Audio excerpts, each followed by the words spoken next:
do you have like a real fun memory that you remember with your mom? Oh, I got very terrible thing where just, I still remember a night where I was probably like in the 8th grade, maybe the 7th grade, the second time. I look back for a second, Real G's do it twice, son. my mother used to fucking own a bar, and every night at 3, she'd come home at 3:15, and some nights she woke me up with food, some nights she just woke me up and talked to me to see how my day went. This one particular night she woke up and she was like, get dressed. There's a girl downstairs that wants to meet you. That was my mom. She's like, go downstairs. And I went down.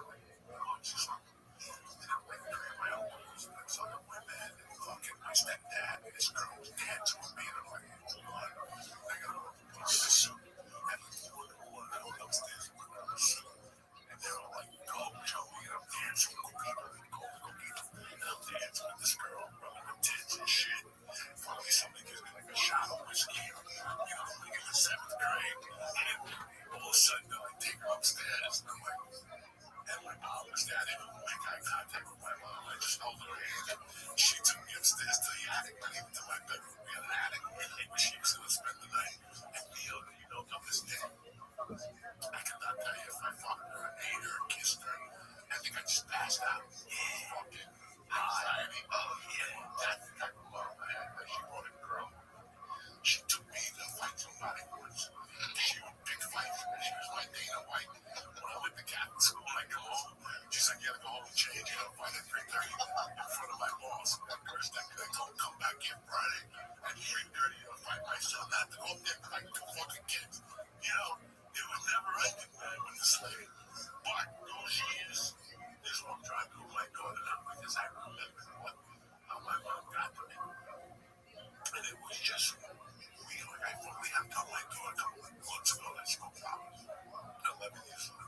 And she looked at me like, man, come on. I know. Smoke come out of your mouth. You come out of the bathroom. You think I'm stupid. She's like, everybody knows that. She's like, we have smoke coming out of our house and we don't have a chimney, Dad. Okay. I fucking go in the garage all the time. She's like, Dad, it smells. And she goes, and I go, breaking in my house. And she's like, Dad. So I'm really being honest with her. Steps at a time. Like, I gotta break it because she got a sister. So eventually someday I found this story. Yeah. I don't want to tell her now because I don't want her to think, well, what if me and Bobby break up? Let me see us again. So I gotta be careful. I know what I need to look at. I have to sit it down, but it's been 2 years. Yeah, right here. God, you never made it until I tolerate it. Yeah. So, things like that, but I miss my mom, I miss my childhood. If it wasn't for my childhood, I would have never became the first. I would have became, plain and simple. Whether it's a criminal thing, everything I did in my childhood became to help me out later on, like in some way or another. So, I have no regrets at all. Yeah. Dang, man. Thanks, dude. Thanks for just sitting down. It's just so good to just hear your voice even. I remember how much, like, when you would go on your lives, dude. Remember when Mad Flavor was going fucking live, dude, and the world lit up. You remember that? The world, people were like, Joe Coco's going live, dude. I would get texts from my friends back at home that, like, Coco's going live. And I thought it was like a black stripper was going to do something. I didn't know what was happening. Periscope. Yeah, when they would do Periscope. I love it. And ads, you'd be on your balcony. You can't smoke on Instagram. They'll fucking shut you down. So I can't do that stuff no more. It's been fucking. I love smoking on Instagram and stuff like that, but you can't. I haven't made a video on Instagram in 3 weeks. It's ridiculous, though. You can link it. There you go. Fucking 7 in the morning. The 7 in the morning. I would get up just to take a shower and go out there and smoke and talk to these fucking animals. Oh, dude. There was nothing like it, bruh. People, dude, I remember a deaf kid even fucking called me and talked to me. He was excited about that shit, too. People fucking came out of their own diseases and malfunctions. Understand? Get up at 7 in the morning to do that shit. At 8 o'clock, I was already 3 sheep to the fucking rim. There was a weed store that opened up at 9 that gave out babies. Studio City, he was a Jewish guy.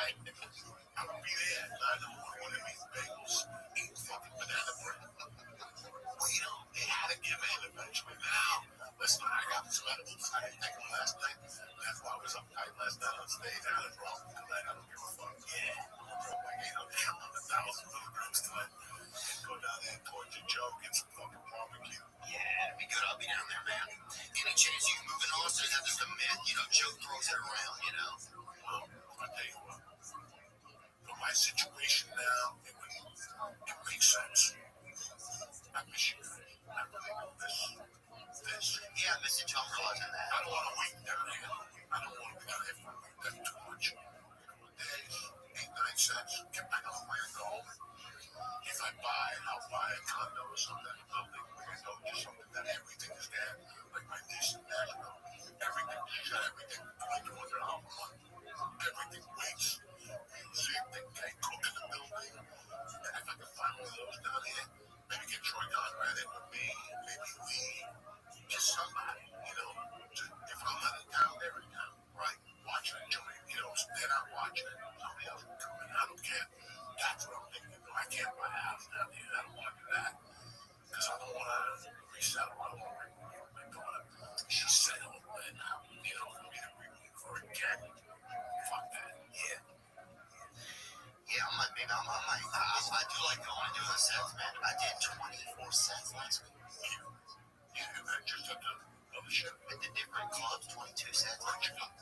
I went to Red Bands. Mothership. I went to Red Band Sunset. I went to Creek in the Cave. I went to Black Rabbit. And I think that's it. But amongst those clubs, I did like, I probably did 12 sets in Mothership. Wow. Yeah, I did 3 last night. I left. I went to get tacos with my daughter. I'm dying. Yeah. I went to get tacos after the second main show. I wanted to do one with Barry. And yeah, to get some other Joe. I was like, no, I gotta go home.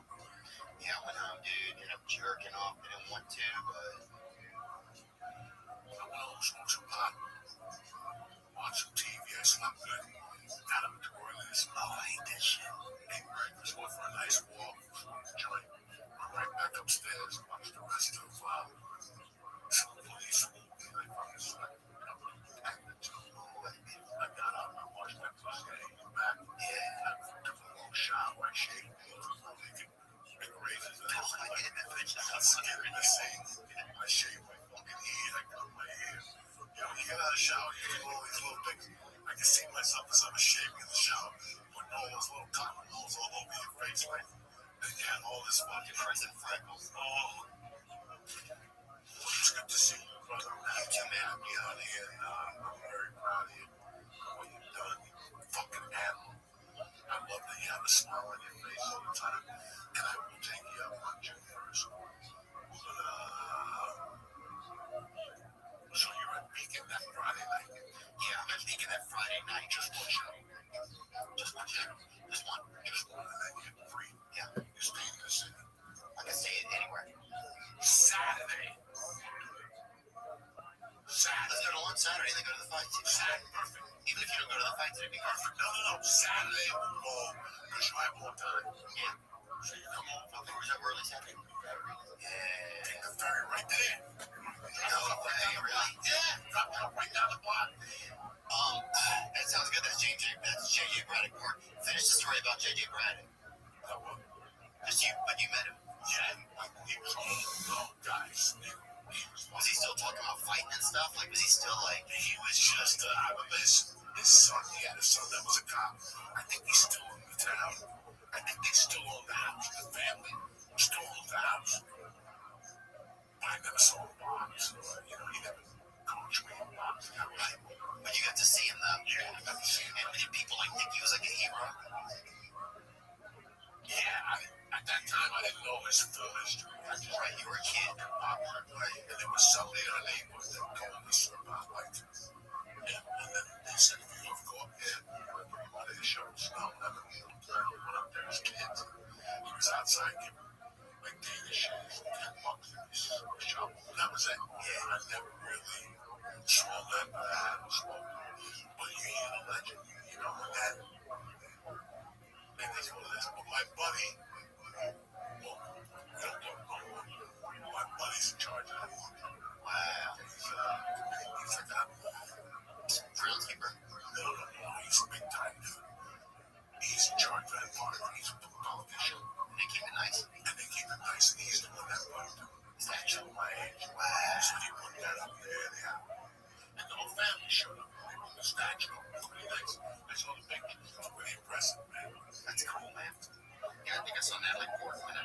yesterday. Really? Yeah. I don't know. Don't every time I'm alone, I see somebody on the episode. Well, not this time, but 20. I fucking walked out my elevator and walked right into Magic Johnson. And he looked at me like we knew each other. I never met Magic. And he's like, hey man, what are you doing here? The question is, what are you doing here? I go, I was in LA for 23 years. You never fucking showed up one time. Now I'm in Austin. Why you a big up? He's like, hey, I want to go to the road. He's like, That would have been crazy. Joe's like, oh, you should have brought him. I bumped into him, started talking to him like he knew me for 10 years. I don't know how that Magic Johnson. Fucking my life. I'm like, hey, we still okay. We don't fucking know. I know. Coco Diaz, man, I love you, dude. I love you all my heart, brother. This is the best part of this trip. Good to see you. I met you last week. That's how what time tomorrow I was pissed. Oh, yeah, because I had the wrong wig, dude. I'm like, what? Fuck, no, you better be what? I love you, brother. Thank you very much for having me. I love you too, man. I'm more to the book. I want to read it, man. And, thank you, man. And, yeah, I just appreciate the fact that I get to know you. It's been one of the gifts of this job. You're my favorite guy that way. How fucking happy was he to see me? When I told that motherfucker you were down here, he lit up. Oh, yeah. He lit up. He was like, You're like my favorite. It's like a warm McFish when I got him on. I can smell his breath for a couple minutes. he had no more flies on his head. It looked great. Bro, it looks cool, lean. He was excited about things. A lot more energetic than I heard me in the past. More confident. Yeah, we all needed that break to realize what just needed a break sometimes to realize what just fucking happened. And now we're ready for the next one. I love you. So get it, love you too. Now I'm just floating on the breeze, and I feel I'm falling like these leaves are push me. Cornerstone. Oh, but when I reach that ground, I'll share this peace of mind I found. I can feel it in my bones, but it's gonna change.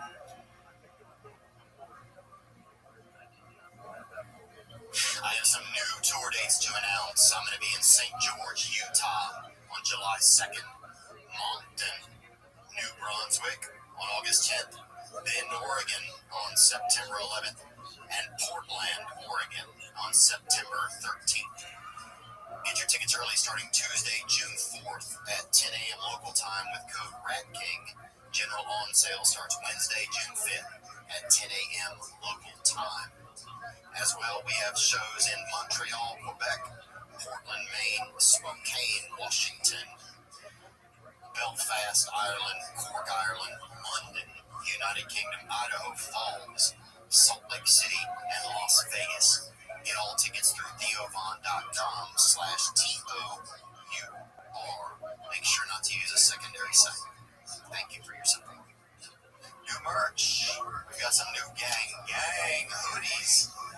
We've just done crew necks before.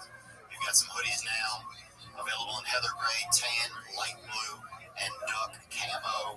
Get all that and more at theovonstore.com. That's the only merch site that is run by us. I know there's some other fictional ones out there. Just watch out for fakes. And thank you.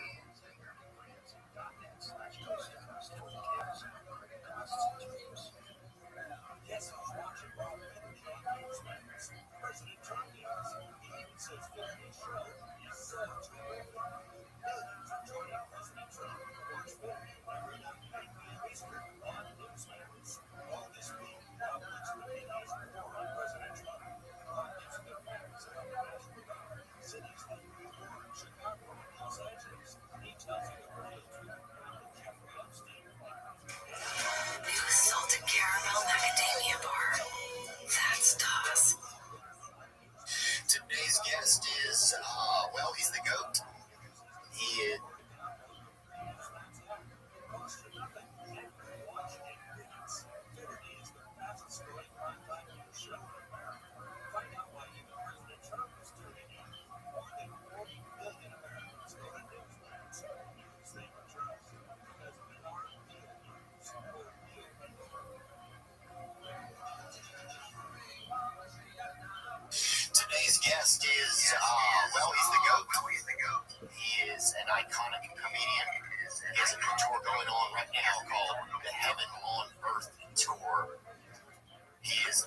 by many as an oracle, as the black crystal ball, I've heard him called.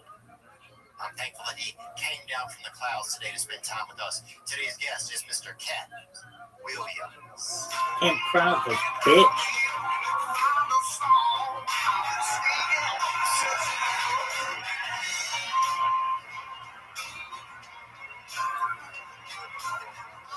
What's up, man? It's time. It's good to see good old Theo. It's an honor, The man. world loves you. Well, that's nice of you to say. I feel like I can't believe I'm around you. I think I feel like you seem like a mythical figure. Right.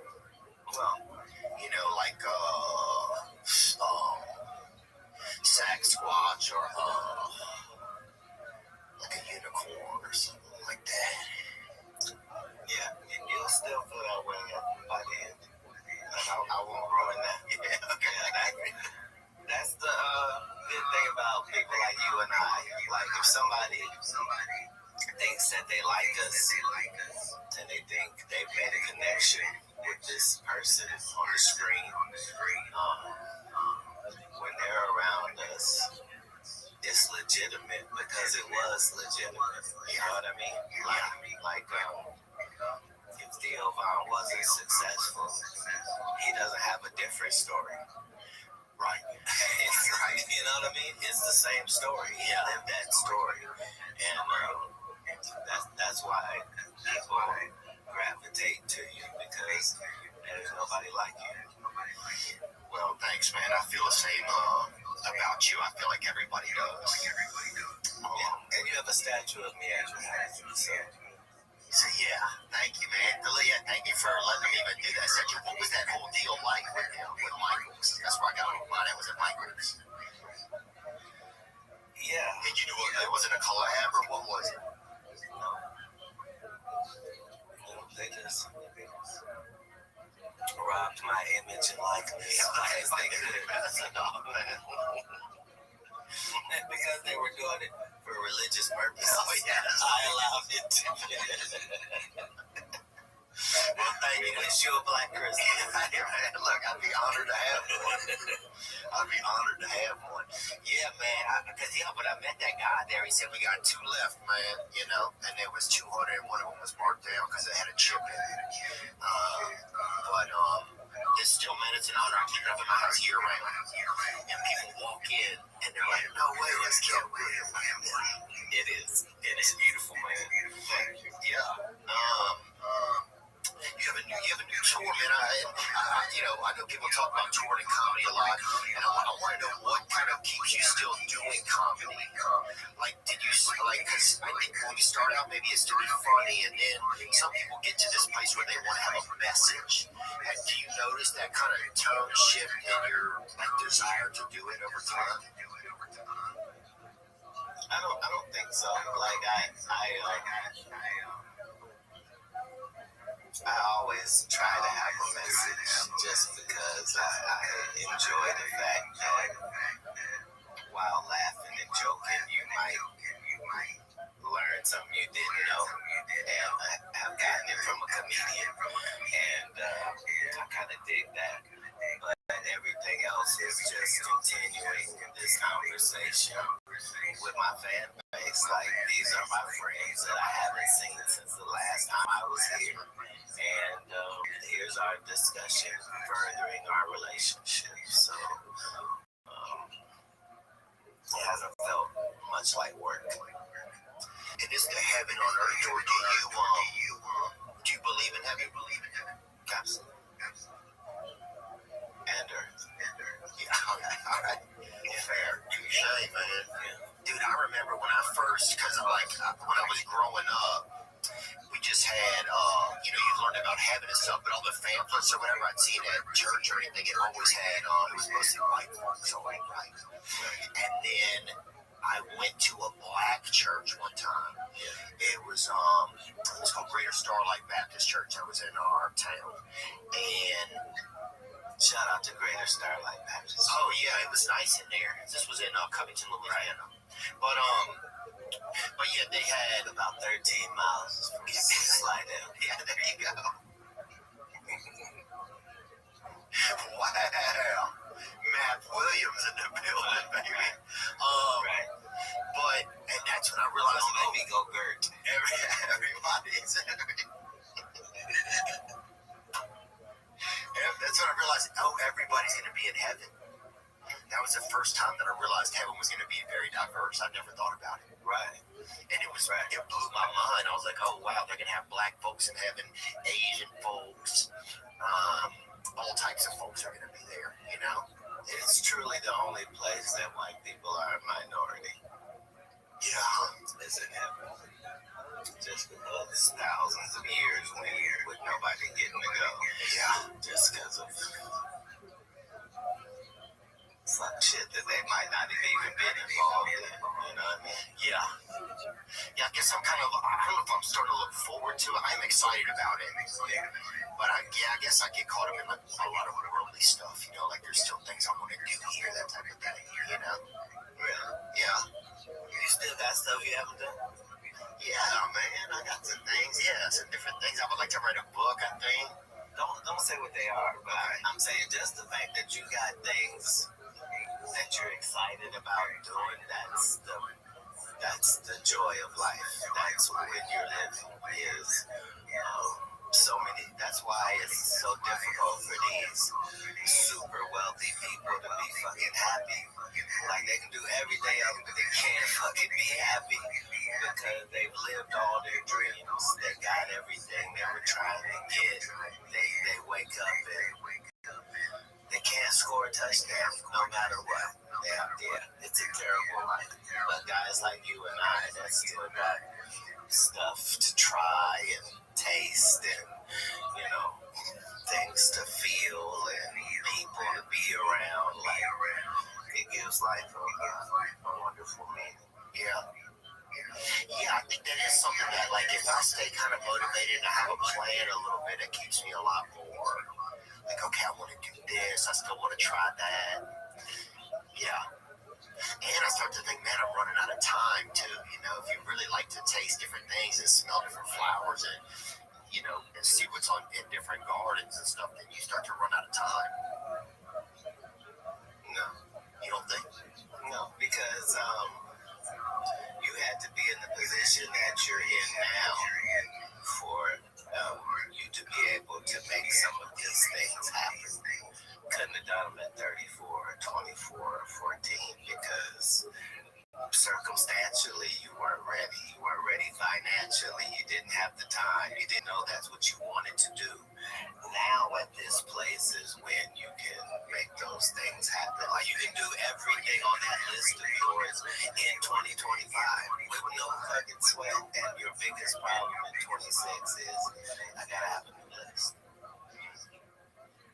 Yeah, time is one of the main things that's made up. Yeah, you think? I know. So it's just used as like a mechanism to limit our thinking. Well, don't say limit. You said that you like this thing because it gives control and it puts things in its place. And that's what time does for us, so that we're able to keep track, you know, but the less you deal with time, you realize you have the right amount of time to do everything you gotta do every day, 24 hours. And you could make it an adventure every fucking day. Like, hey, I could die tomorrow. What would that mean I would need to be doing today? How do I, you see what I'm saying? Right. Like, not looking at it like, oh, I'm running out of time. No. Dead people ran out of time. Everybody else alive. Oh, you got dirty swim trunks. Do that for me. You know, now You gonna say you got 30 swim trunks, but you ain't never been in the ocean, Joe Rogan. Bro, thank you for having a good sense of humor, man. that's what I am. I am a good sense of humor. Yeah, sometimes we forget about that along the way, man. You are. How long you want to live for, then you think, Kat? You gotta check it. You ever think about it? I was promised that I won't have to deal with that. So I don't consider it. I do know that, yeah, I don't have any things that I have to do in order to go out the way I would like. So that's a blessing, and one of the best you can get is being okay with the body of work and the legacy and the feelings and the emotions that you left. And I still haven't done my best, like comedically. Like I'm still not my funniest. Like I'm still not working hard enough. Like I'm still not. I still haven't made a complete package of myself yet. So, do you think some comedians start to feel like they have? And that's a trap. Most comedians have, though. I'm saying that becomes part of the career is the fact that a lot of guys that are doing comedy right now were funny from 1995 to 2004. They're still working. They're still generating income. They're still, but their best comedy is long behind them. They're not that comedian that was thinking something was funny and writing it down and figuring a way to get this to the people. So, yeah, it happens. What sidetracks can be? I guess it could be all types of things. What sidetracks them from being fulfilling their excellence is difficult. But to be mediocre, there's no pressure. Like, you know what I mean? Like if you don't feel like you have to be the funniest person that this crowd has seen tonight, then, you know, and there's nothing wrong with that. Nobody's going to jam you up about it. You're funny. And for a lot of people, that's enough. How do you pick you've had a lot of openers, like I've met a lot of your openers over the years here and there. How do you choose them? How do you choose these guys to win? Whether you're, I have no need to apologize. I choose them based upon whether their point of view is unique to them.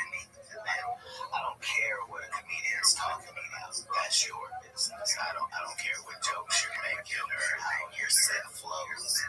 But are you telling a story about me?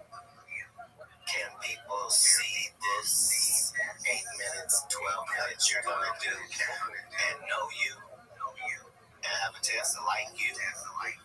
If you do that, then I can open for me, because my allegiance is to the people out there in those seats, and I want them to see the very best comedians that I can possibly bring.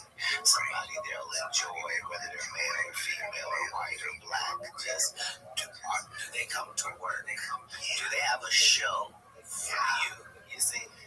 Yeah, that's what I care about. Yeah, I think when I was getting into comedy in the beginning,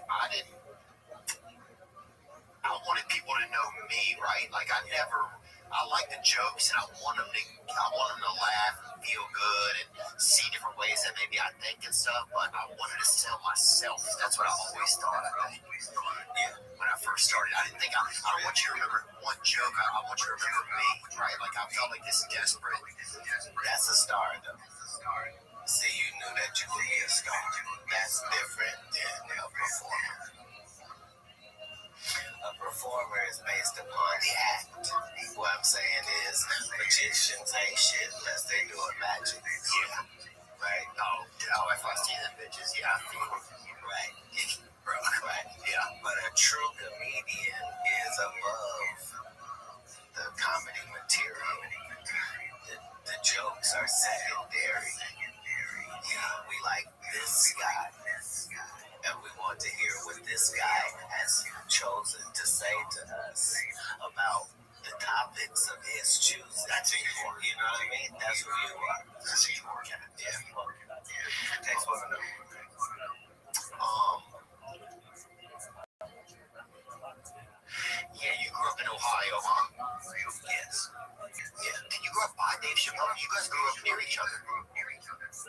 was my favorite guy.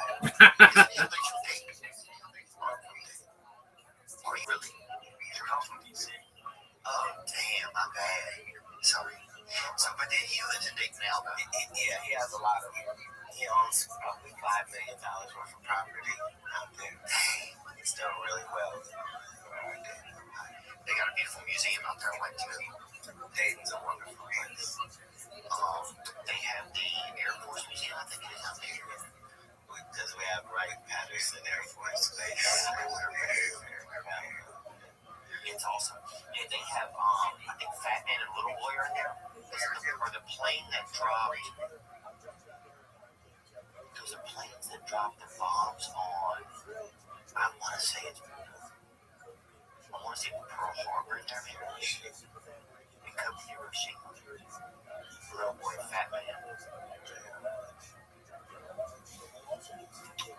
Yeah, that's what Rogan named his the rooms of his comedy club out there. He certainly did. The mothership. Yeah, they really get it over there. You feeling the pressure? Of his interview? No, of Austin. Oh, moving there? Is Austin calling? A little bit. Trying to put pressure on you. A little bit. I didn't, like, at first I wanted to do my own thing, like a lot of people were moving there. But now when I'm there, it just feels like it's a fun interview. And there's people on stage, and you can go up and down that 6th Street, and you can do 5 or 6 sets of it. I mean, that's a lot of practice, and it's probably within 800 footsteps or whatever. So that to me seems really remarkable. What's on the new tour? What's it like? Like, what's it like to still go out there? What's it like to do you do it the round? What's your show like? I've been to a cabaret show. Clearly. And what a blessing. You know what I mean? That's true. I still have it to look forward to. Right. We just learned we got plenty of time. You know? But it's like I don't know. It's like a festival for laughs and good energy. And there are different ingredients before it gets to me, and so you get a chance to get an overview of some of the greatest comedians around the country, and get a chance to see them. And it's hosted by Monique, and Monique is a super large figure in comedy, and she has a great presence. And then after all is said and done, then I come out and I congregate with the people for an hour. Yeah. The best thing I think is probably the fact that you've gotten your money's worth twice before I get on stage. And I think that's probably proudest. Yeah. Were you, what do you bring with you on the road? Somebody said you bring a sound truck. Is that true? Yes. That's my work truck. I have a sour truck. That's why I was curious what you thought about it. When I'm out home on the ranch, that's my farm truck. I love it. It's fun. It feels like you're driving an email. So what? It feels like you're driving an email. That's what I feel like sometimes. It just feels like I'm in the future. Like you get forward. Yeah, it does feel like a UFO. Yeah. Like you'll put the gas on Monday, like you'll forward, you'll put it forward. When it stops, it's fucking Thursday. Like it's like it just hit. Yeah, it's a unique experience. You know, Like have you met Elon before? No, I don't generally enjoy the company of billionaires. Yeah. Yeah, I'm trying to think if I know any good billionaires. It's not that they're not good, you know what I'm saying? I don't need to be reminded of my inadequacies. You know? Oh, yeah. Yeah. What you do for fitness, man? What's your fitness regime like? You got a regime each day, or what's it like? The ladies keep me fit. I'm heavy in sex regulations. And so, that keeps you pretty fit. I got a cold plunge and a jacuzzi and a sauna that I do pretty ritualistic. I've never been a gym guy. I got 2 torn rotator cuffs, so I kind of hope them bitches gone, huh? Yeah. So golf is basically how I stay where I'm trying to be. But I've never been 7 pounds under or over in my life. You that little dog, I don't. Like, I'm like 150, you know. On the dime, maybe he'll show up. Yeah. He'll fucking checkmate a scale, baby. You know what I'm saying? Yeah. Right. Yeah, I like, what have I been doing recently? Swimming. Oh, there's you playing golf right there. Damn kid out there. So, you know, if you can get 222 without your arms ever going above your head and do it consistently where it always ends up in the fairway that you're hitting, 14, 16 up, 18 in the fairway, this is, then you can play the game a little better. Hanging out there, yeah.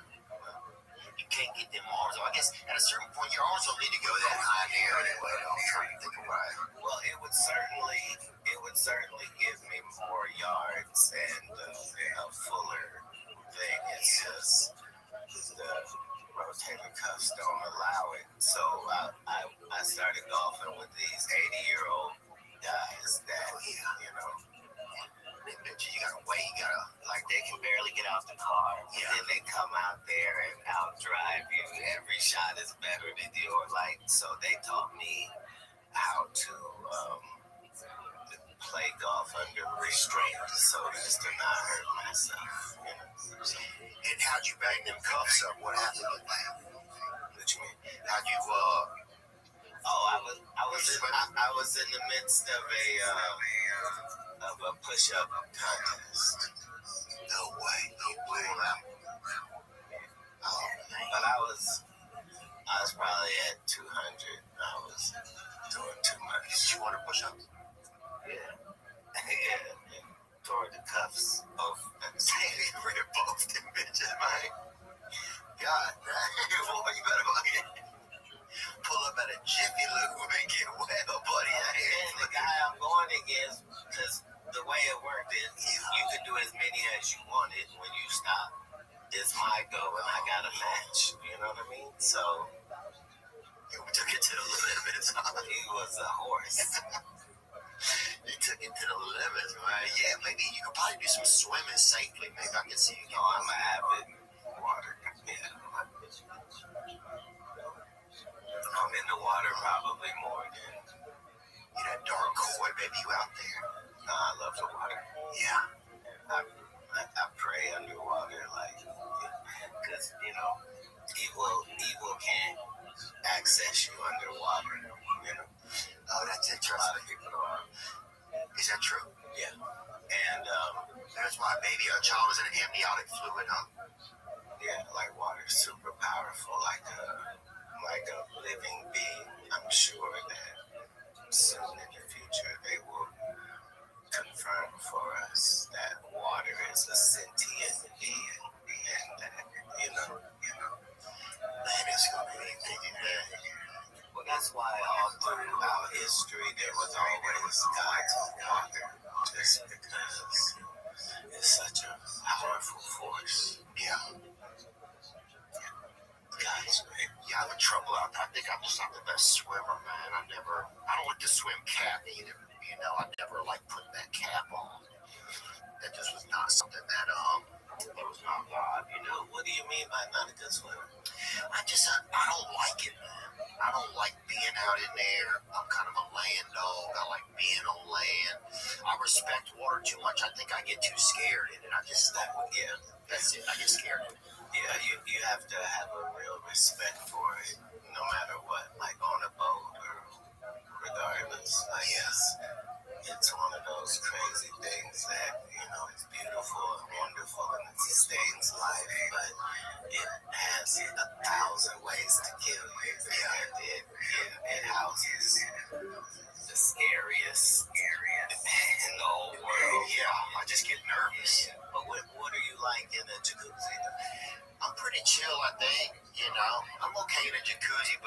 if nobody's around, I just don't know if I trust myself enough not to like. If I'm thinking driving through a long puddle, I'll look at my watch and make sure everything's all right. You know, I just get. But you had a drowning incident in your path.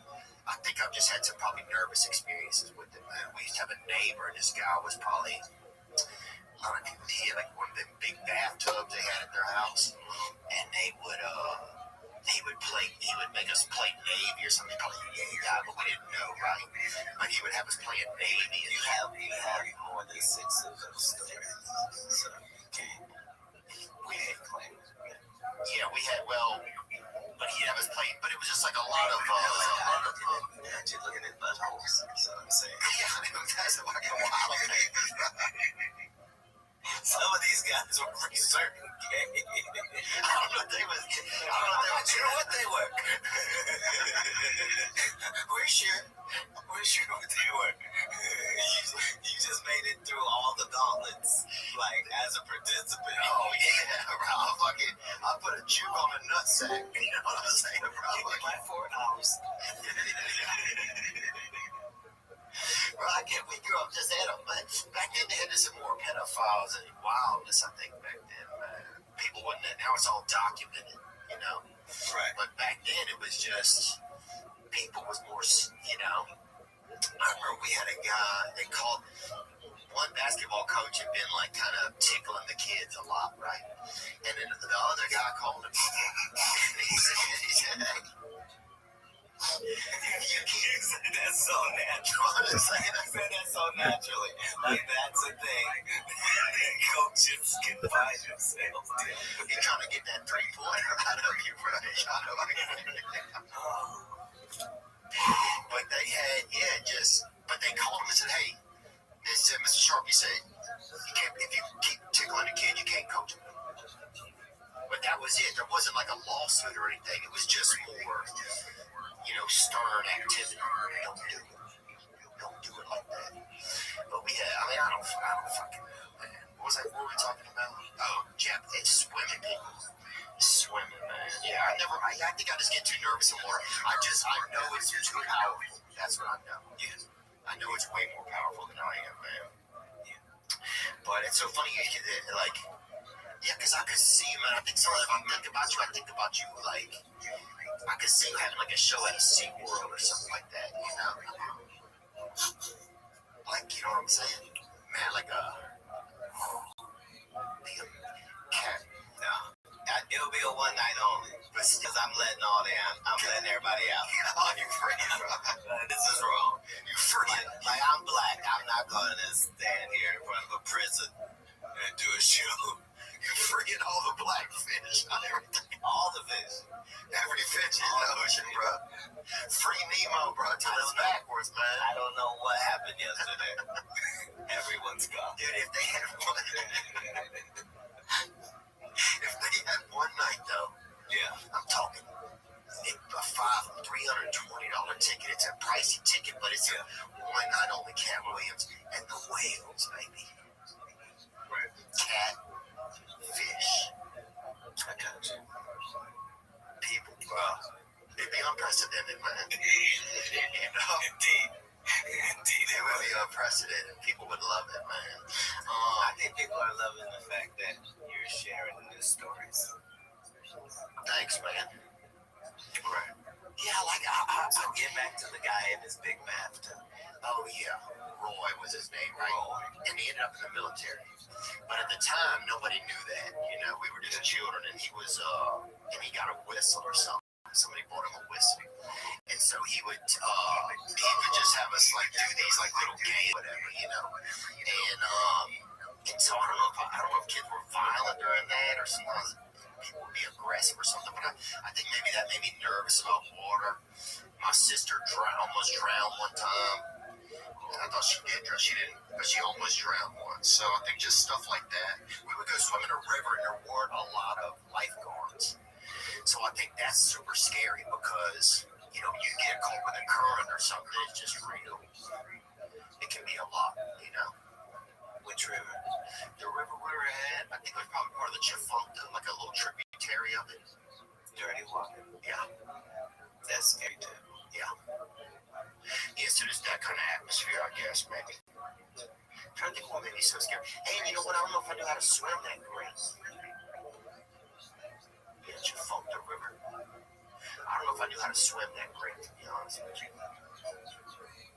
But yeah, I think, yeah, people could. I would love to see you do a water show of some sort one day. Venture it out to that sort of thing. I appreciate the fact that you're giving me ideas of things that are unprecedented. Yeah, it'd be really cool, man. Nobody else has a water show. This episode is sponsored by Prize Picks. Do you love firing on sports?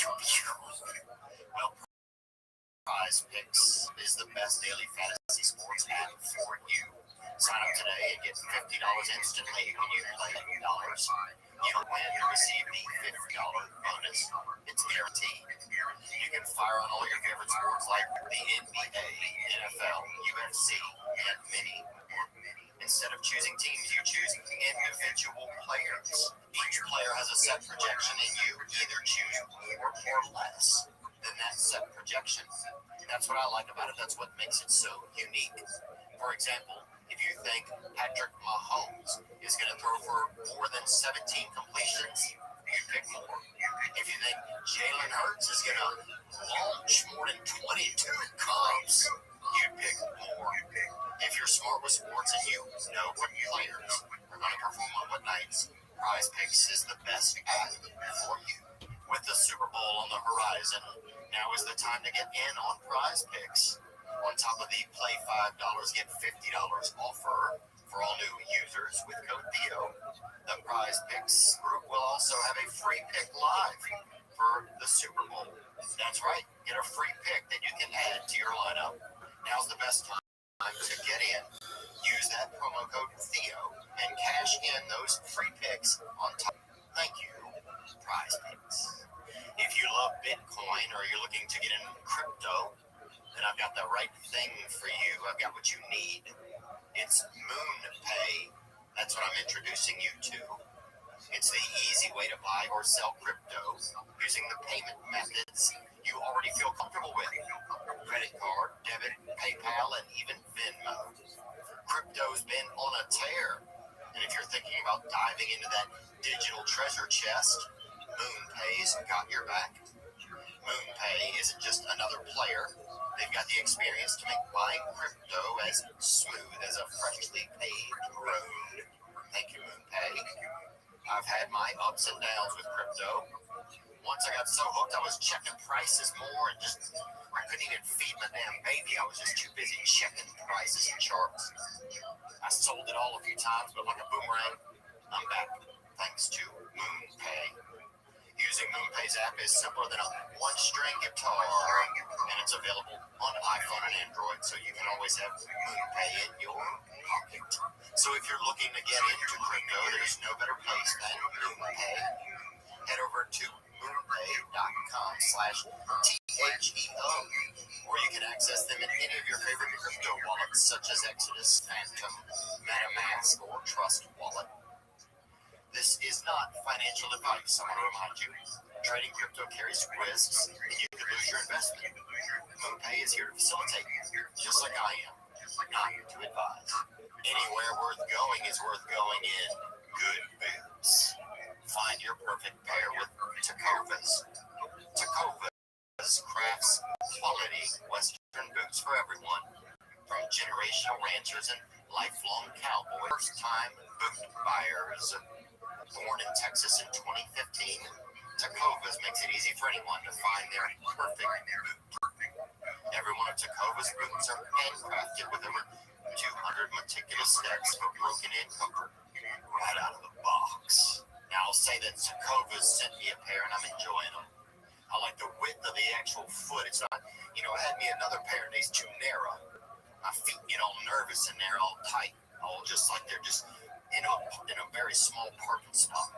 But now with them Tecovas, baby, it's really, my foot feels perfectly settled. Right now you can get 10% off at Tecovas.com/THEO. you sign up for email and text. That's 10% off at tecovas.com/Theo. Tecovas.com/Theo. See site for details. Tecovas. Point your toes west. Were you affected by the fires? Do you have any damage?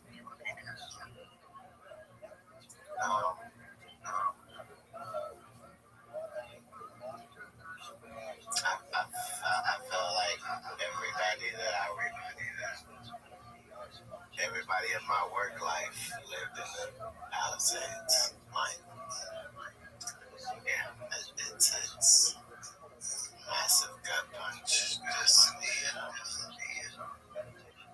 the lives and economies of people that have been destroyed. But this is how life operates, you know. It's very humbling for there to be thousands of homeless millionaires. Yeah. Yeah, it's so surprising, man. I had a friend I was talking to. He said, "Hey, do you want me to go to your apartment and get your? I got a Jeep Cherokee out here, so you want to go get it in case the winds change it." And I said, "I think it's gonna be okay." And I said, "What are you doing?" He's like, "I'm going to an audition." And it was just so wild. He had places that were completely disappear off the earth, and then you have a guy who's going to an audition at the same time. You know, just that there's so many things happening at once in this city. It's like part of it is so affected, and some of it is unaffected. You know, kind of just was a thing trying to be. Yeah, I feel that way every time I watch international news. You know, just you watch another country's news and see all of the stuff that they're going through that we never hear about or know about.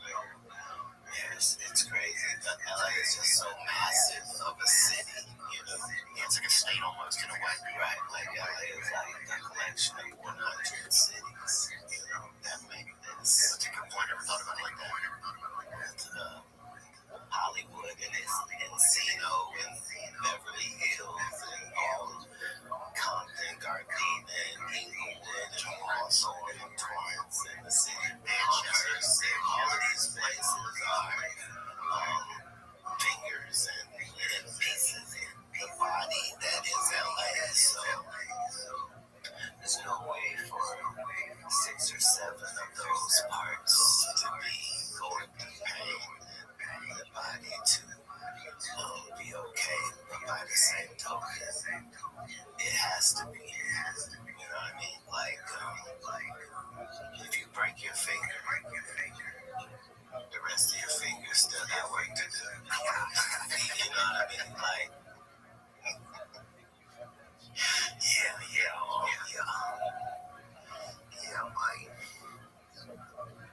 Yeah, sometimes I think about what it would be like if I were like another ethnicity, you know? You ever imagine like that, like if you was an Asian guy?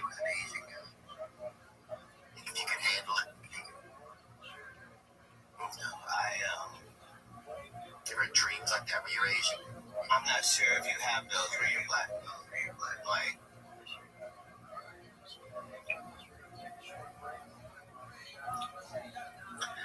I'm saying I was born black, so I was born a superior being, a superb specimen, if you will, as far as human creations are concerned. So I never wanted to be anything other than that. I wanted to know how other people felt. So I didn't know. But you never like thought I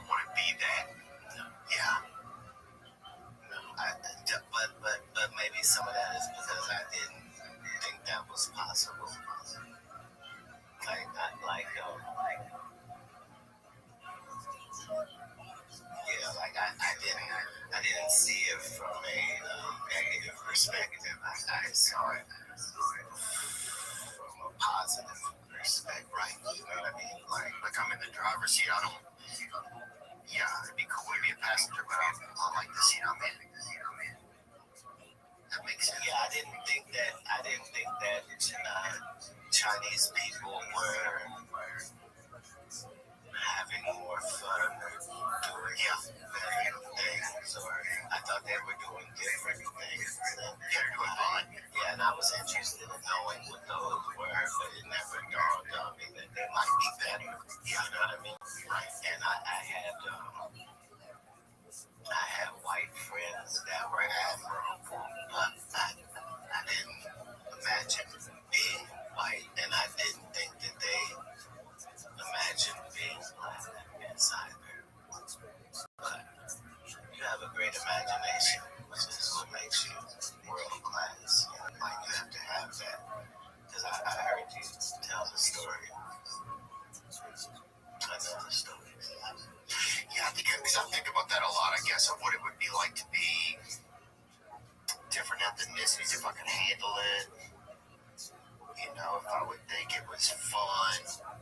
I don't think that you would be as different from yourself as a white guy, as you imagine that you would be. Oh, you would just be kind of the same, but just a different shape. Right. What I'm saying is, I don't think that you, because you think the thoughts and all were kind of the same. Like, I'm almost certain that you, as a black guy, are also not the norm. You're not. Yeah. You're. I could do it. I think I had a singular. Yeah, you can.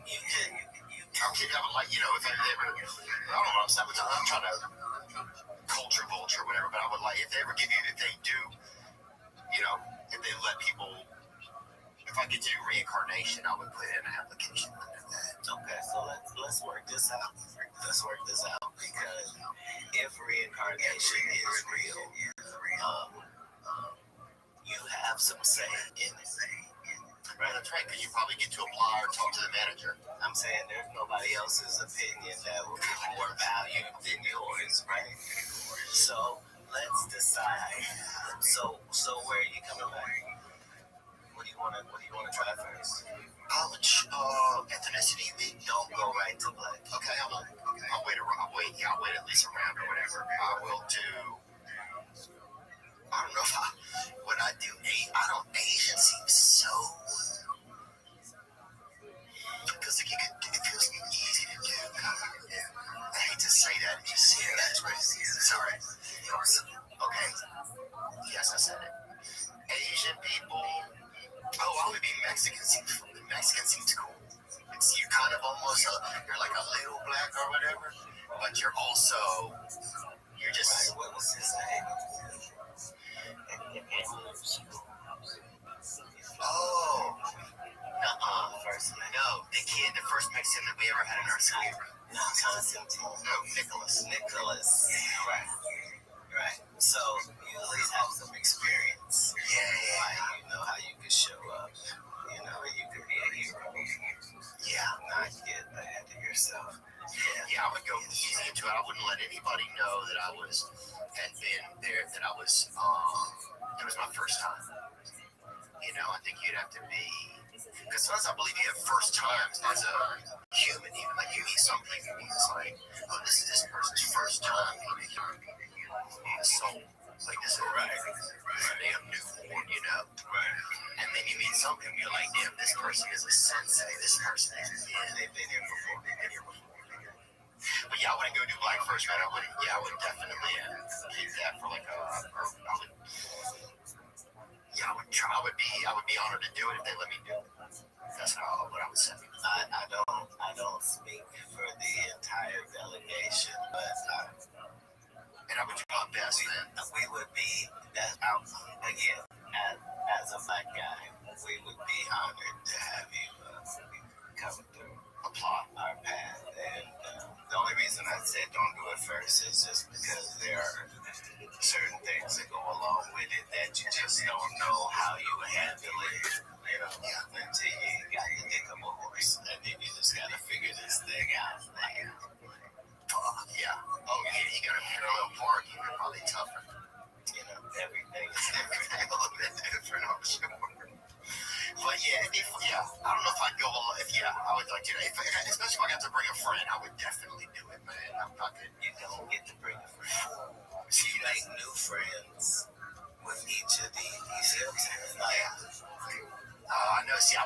myself safety.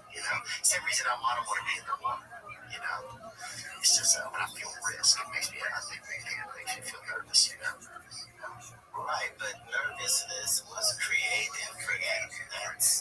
Nervousness is a good thing. You're supposed to feel that, but that doesn't dictate whether you continue.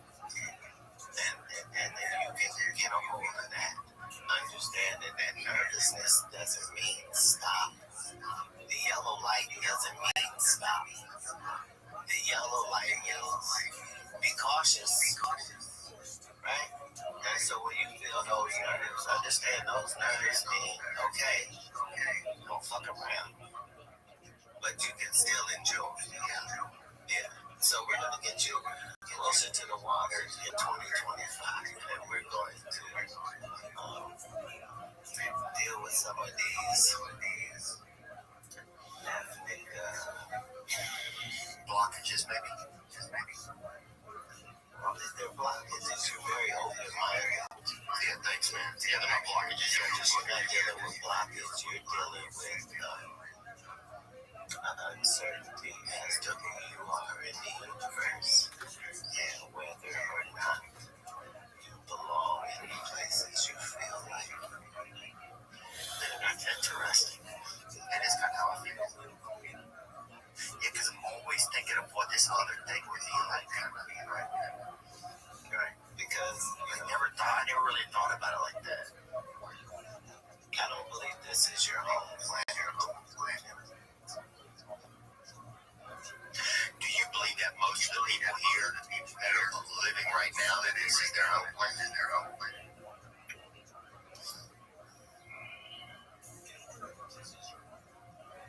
No. So you feel like it's more that you feel like we're maybe a species from somewhere else that they kind of landed here or that got. All of the religions tell the same story, and all of the stories are started up there and end up down here and continue. And there's a reason for that, I believe. Do you feel like this is like a place we're supposed to learn something? Do you feel like it's a place that we're kind of just spending time and experience? A destination. You and I are at an age where we remember when the video game experience wasn't what it is now. It was still a game, like Monopoly. Yeah, where it is now is a whole different universe that you can live inside from your Xbox or your PlayStation and in Call of Duty actual soldier, and it kills and deaths and eliminations, and you then cross over to the PGA game. You have your actual golfer that looks like you and has a name you gave him, and he's really gonna go out there and do this 18 on whistling straight. And you know what I mean? Like, yeah. Then I go and get in my podium one sim racer and I pick the car of my choice, and I'm an actual racer. So that those experiences located in that console, that's this experience here on Earth that we're all able to share, and that's what would make that reincarnation possible. It just means yesterday I played that game. Today I'm logging in this experience. So yeah, certainly the universal college. Yeah. Yeah, sometimes I forget, I get caught up in the minutia of things, and I forget to kind of have this bigger breath of like, this is an experience. It's not a an experience in which you're winning, right? And an experience in which you're in a better position than others who have been in this same. You are excelling in a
to do list that I don't even make, and it's just always been there. It doesn't make any sense to me. That's how I feel all the time. Right. Like, oh, I gotta do, stuff to prove, constant improving. This all winners have that disease. It's self-inflicted. It's for you. It's you doing that. And there's nothing wrong with that harsh management. It's what gets you to the point that you're at. But if you have animals, you know that a relationship doesn't do good if just control works. Just sit and stay, and there needs to be connection fostered, and treats are the best for learning, and so treat yourself with those type of things as well. Like, don't forget to remind yourself of all of the people that you tell stories about, and the fact that was it for them. That little piece of the story you told, they didn't get back. Like, they didn't then change some stuff and go like you did. Yeah. Do you feel like who was like a role model when you were growing up? Do you think you got some of your own influences from? Do you think it was from people like actually humans in the world, or do you feel like you had kind of like divine thoughts that came into your head, or guidance? Like, where did that kind of stuff affect you? Like when you were younger, do you feel like I got it all from books?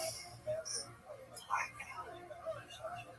got it all from books. What is smoking cat? Sir, mother, smoke. If it's not pot, I can smoke it. It's right. He said if it's not pot, I can smoke it. It's for certain pot. Oh, it is. Yes. Damn. Yeah. Sorry, if you needed a cigarette, you can have it. Yeah, I might have a cigarette, but you might. What you're getting ready to have is not even available in this place that we live in. What? California. LA. They don't have Newports here? Yeah, they're not allowed to do methadone. So racist. Yeah, it's weird. You can burn down a whole town. You can't have a deal. Right. And your blackness begins.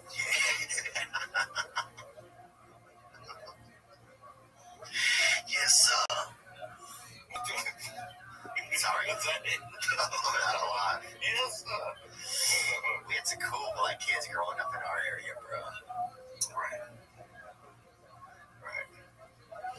Your basketball team picture is just so wonderful. Oh, thanks, man. Cal Jackson on there, Don Galantis, he had a child. Number 34, our basketball picture. We have a lot of good kids in there, man. Shout out James Gray, his dad rented a car on our tire place. He was in there. Vincent, he got all the ladies. Vincent, man. And Johnny, that's Big Johnny, he was damn 11 feet tall, baby. He had birds living on his shoulder, baby. He was up there. But we had a lot of cool kids in our area. That's how we know everything is perception, you know what I mean? Because you gave two whole different sizes for two niggas that's the same size. You can see they ain't the same size in the picture, though. He doesn't let that change his story. One of them was 7'7". He was buried in all the trees. The other one was 6'1". Here they are together. Bro, Johnny was so tall, he had windows on the side of his head, but he was tall. No, you were kneeling down. Countless stories. Yeah, that's true. Always kneeling down, man. Yeah, but these experience, like, no matter what, like that dude number 34, like, we want to hear his stories. Yeah,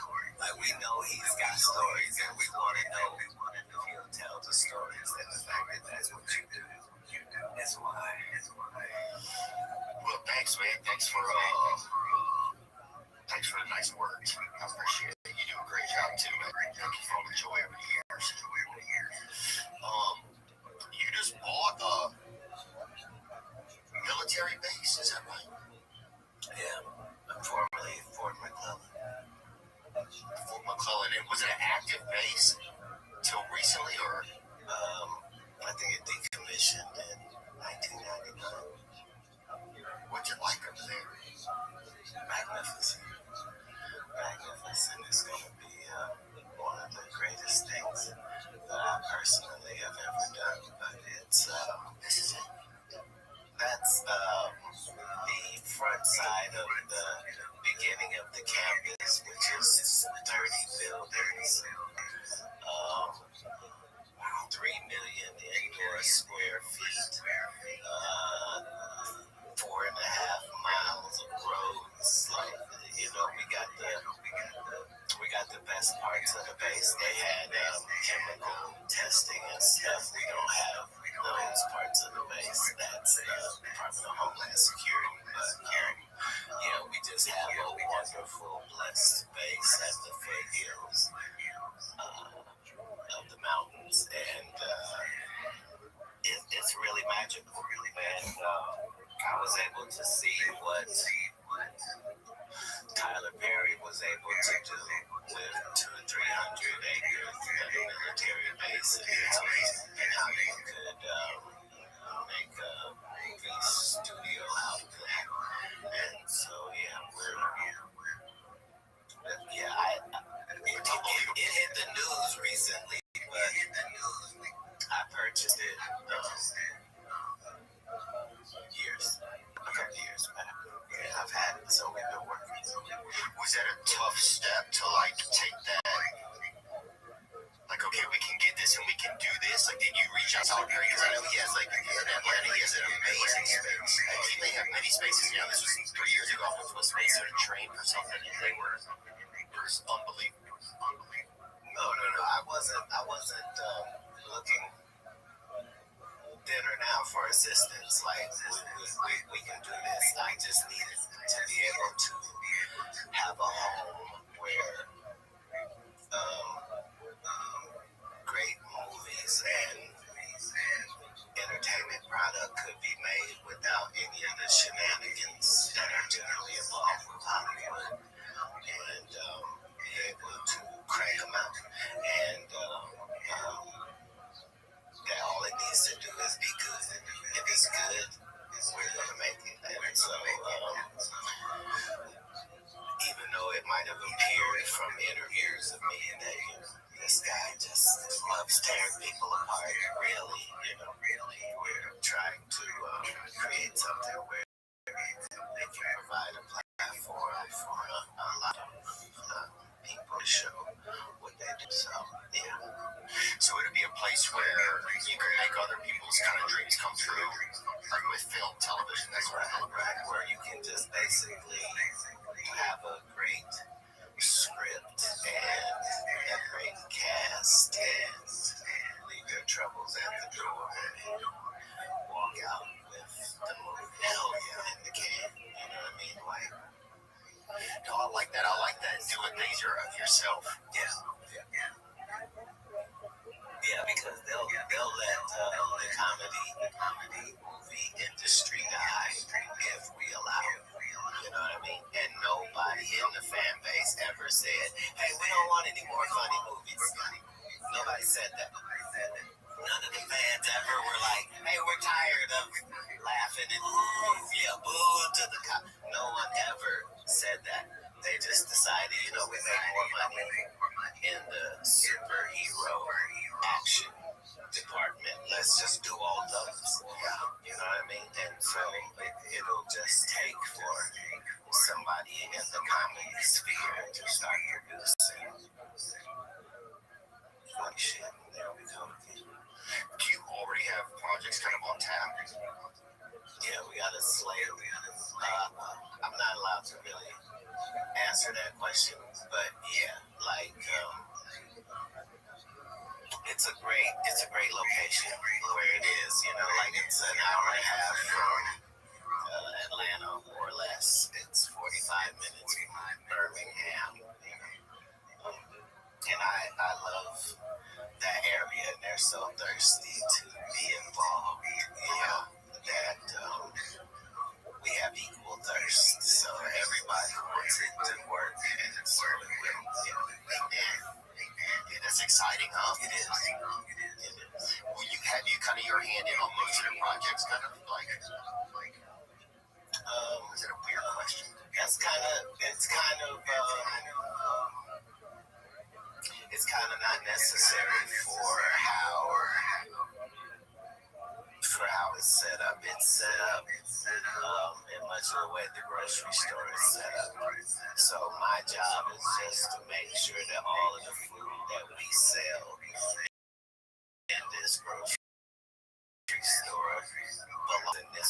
still these are saying low quality. Oh, we get it in there. That, yeah, they love that. Yeah, the cherry plums. Yeah, they love that. You know, and once that is, once that barrier is crossed, then we're just trying to make the best project for you and to make your smaller budget be able to compete with the larger budgets. Yeah, because comedy don't need a really big budget either. It just needs to be funny. Yeah, it needs to be funny, but it also can't be under budgeted though. See, they can't. It's gotta be professional. Yeah, it cannot look cheap. Regardless, which means it can be, and that goes to the equipment and to the lighting, and that's why you need hundreds of acres of space to be able to have all of have it like they're building an amphitheater, and we have sound stages and a whole auditorium, and hell yeah, it's that's instead of seeing a view of the cars, that's on the deck, really, like instead of waiting to get dealt the cards, that's like saying we're just saying you're gonna make sure that things can happen. It's like you having a podcast. It's like it's almost a no-brainer. Like it makes sense. It's something you can pull off. It's something that you're invested in. It's something that you do well. Hey there, this episode's coming at you courtesy of Window treatments. They ain't just about keeping your nosy neighbor Todd from peeking in while you eat your cereal shirtless. Nah, man, the right window treatments can actually save you some cheddar on those energy bills. That's right, less sweat, more pressure in your pocket. But here's the rub. Getting them the old-fashioned way? What a nightmare. Some dude shows up at your house with a vibe you don't trust, throwing out quotes that sound like he's trying to fund his kid's private schools, like MA. Well, Blinds.com flipped the script. No weird home visits, no pushy salespeople. Instead, they got these virtual consultations with design experts who can help anytime, anywhere. So here's the deal. Head on over to Blinds.com right now to unlock an exclusive discount. That's right. They're hooking up our listeners with $50 off purchases of $500 or more with any at checkout. Don't sleep on this deal. Limited time offer, rules and restrictions apply. You know the drill. Blinds.com. Maybe they're changing the window game one shade at a time. You know that Valentine's Day is closing in quicker than a box of discount candy canes after Christmas. Let's be honest, we've all been there, rocking a 5 o'clock shadow at noon, looking like we're auditioning to be that scruffy side kick in a rom-com nobody remembers. Not this year. That's right, this video is sponsored by Manscaped, the brand trusted by over 11 million men worldwide for their trimmers, hygiene, and shower formulations, and premium boxers. Whether you're a first-time trimmer or a grooming guru, the Handyman in the special edition Rocket Man colorway from Manscaped is the secret weapon you need in your grooming arsenal. Set your sights on the legendary smoothness this Valentine's Day and lift off with the Handyman Rocket Man today.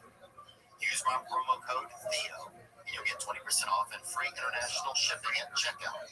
That's 20% off plus free international shipping with promo code THEO at manscaped.com. Happy Valentine's Day. What, are you married or not yet?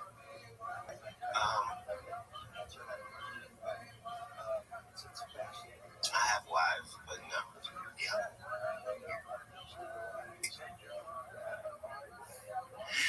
Yeah. I'm happy. Yes, I thought I didn't think a lot about getting married, but I don't know if it was just like an outside pressure that I'm feeling. It's just like something I would like to have that family, like that. you know, I think you always have like an idea of what a family is, you know. And sometimes I feel like that's something I wanted to try to make happen. You know, it seemed like it would be a real challenge. Scared of marriage, but I was scared of divorce.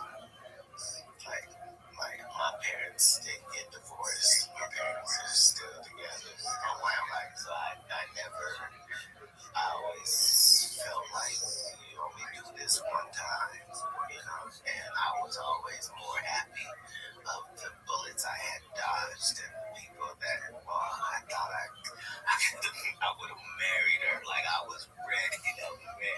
You know what I mean? Yeah. And you'll see them years later. You're like, right? You're like, oh my god. So yeah, happiness is what I'm after, not titles or idealistic situations. It's like I just want to provide happiness and be provided that as well. And if you can get that situation, regardless of where it's called, that's yeah, get too stuck on the maybe some of us do get too like feeling like I have to fill in the blanks as opposed to what do I really want to create, you know, like or being like what if I didn't get married, what would people think, you know. Sometimes I get that stuck in my head, you know. Yeah, I guess it's normal, but yeah, like I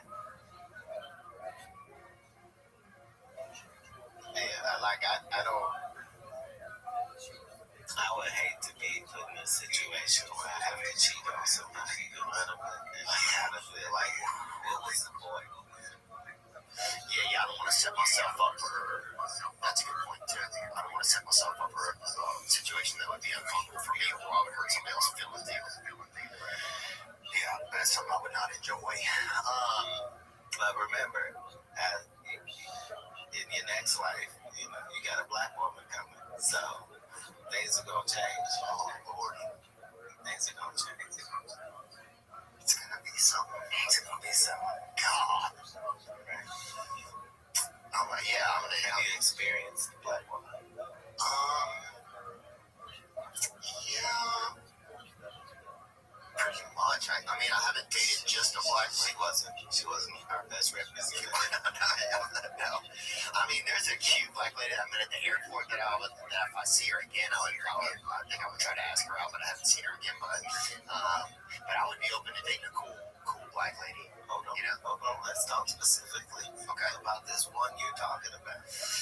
Yeah, she just looked like really confident and nice smile. And pretty eyes, and I was like, man, there's just something about her. Okay, all right. And she was where? That I admired. She was working at the airport. That's so she was a worker. She likes to work. She doesn't want to work. Like hey, they're beautiful. Which airport was this? This was at LAX. Yeah. So she was TSA approved too, you know. So yeah, if I see her again, I would try to. No.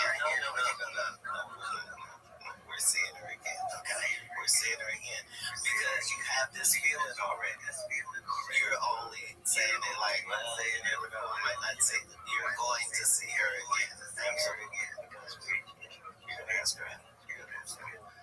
Fantastic. She might. No, she's not watching. She might be watching. I don't know. She might be watching. Do you do that? You put things like into, do you like do that, like speak things into existence type of thing? I'm not powerful enough to do that, but I don't ignore things that I see in existence. So what I'm saying is, I'm not going to ignore the fact that you're not saying abstract. And, you know, if I saw a black woman that did something for me, I'd ask her. No, you actively saw one. Yeah, this is recent. Yeah. And it's going to be life-changing. Yeah. Are black women a lot different? Yes. Like, you know black guys, right? Yeah. Black women are nothing like black guys.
nurture comes from. You know what I mean? Like the ability to give you something as a man that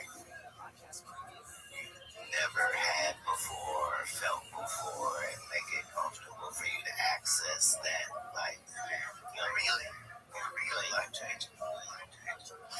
Yeah, man, because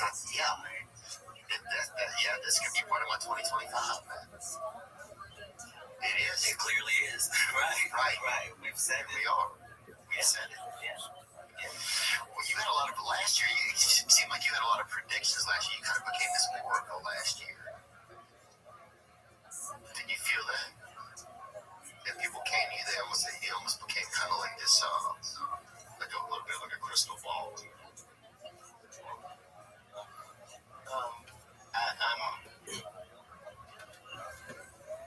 I'm honored to get to say the things that I say when I'm saying, and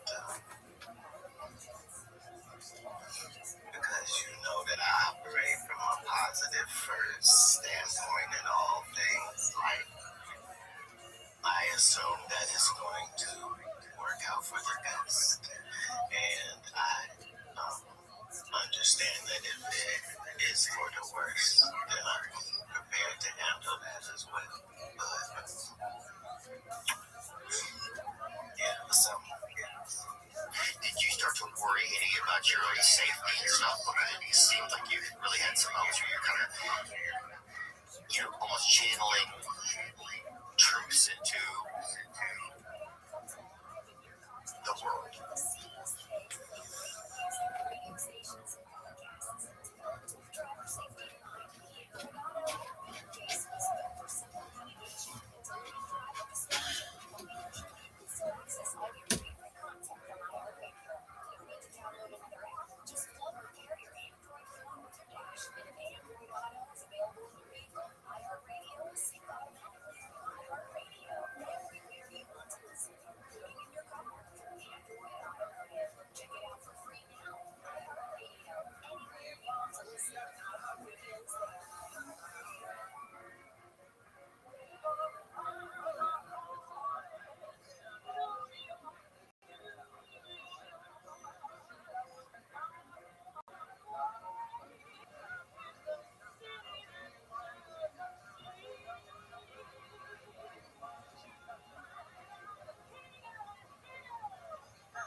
Increasing testosterone is crucial for maintaining overall health and reducing activity.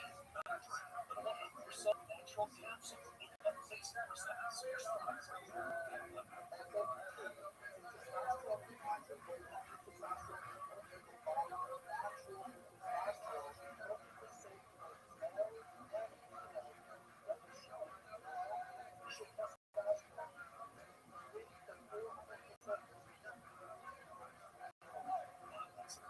what kind of changes are we seeing?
Nothing can sound to survive.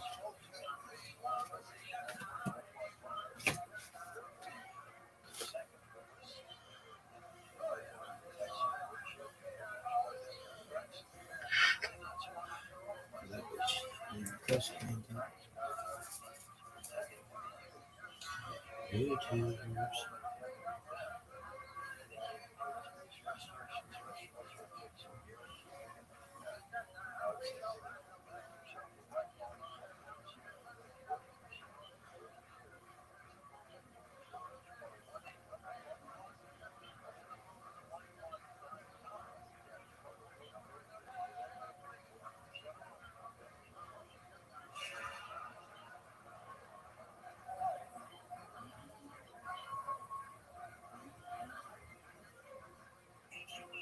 Go to WeFixMoney.com. WeFixMoney.com is the name you can trust. It's free to use, available 24/7, and you're never required to accept any loan. Look at pictures now. If you need over $5,000, type WeFixMoney.com into your browser. WeFixMoney.com has been helping customers for 15 years and has an A rating with the Better Business Bureau. So if you need cash for credit card bills, car repairs, child care, or anything else, go to WeFixMoney.com. Make sure you type WeFixMoney.com directly in your browser. Go to the company you trust. WeFixMoney.com.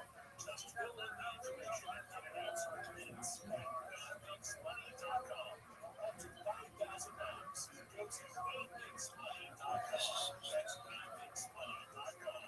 WeFixMoney.com.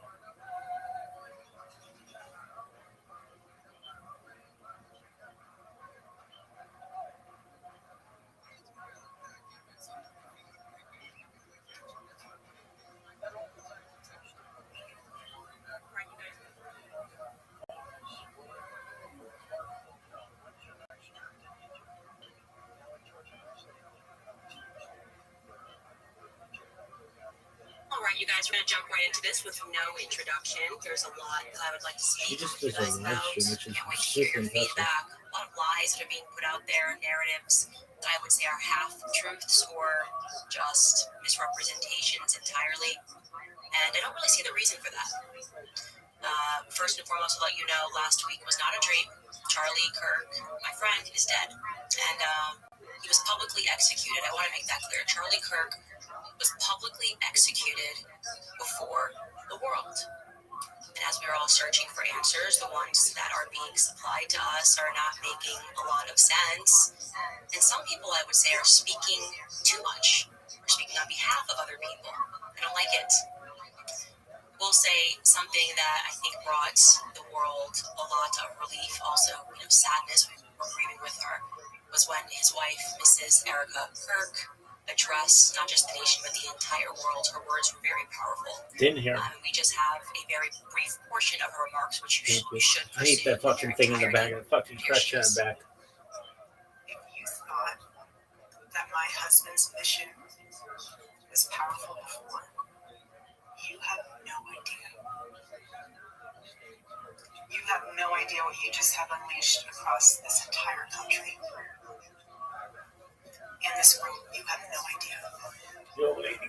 I'm sorry. You have no idea the fire that you have ignited within this wife. No, I like this girl. The cries of this widow will echo around the world like a battle cry.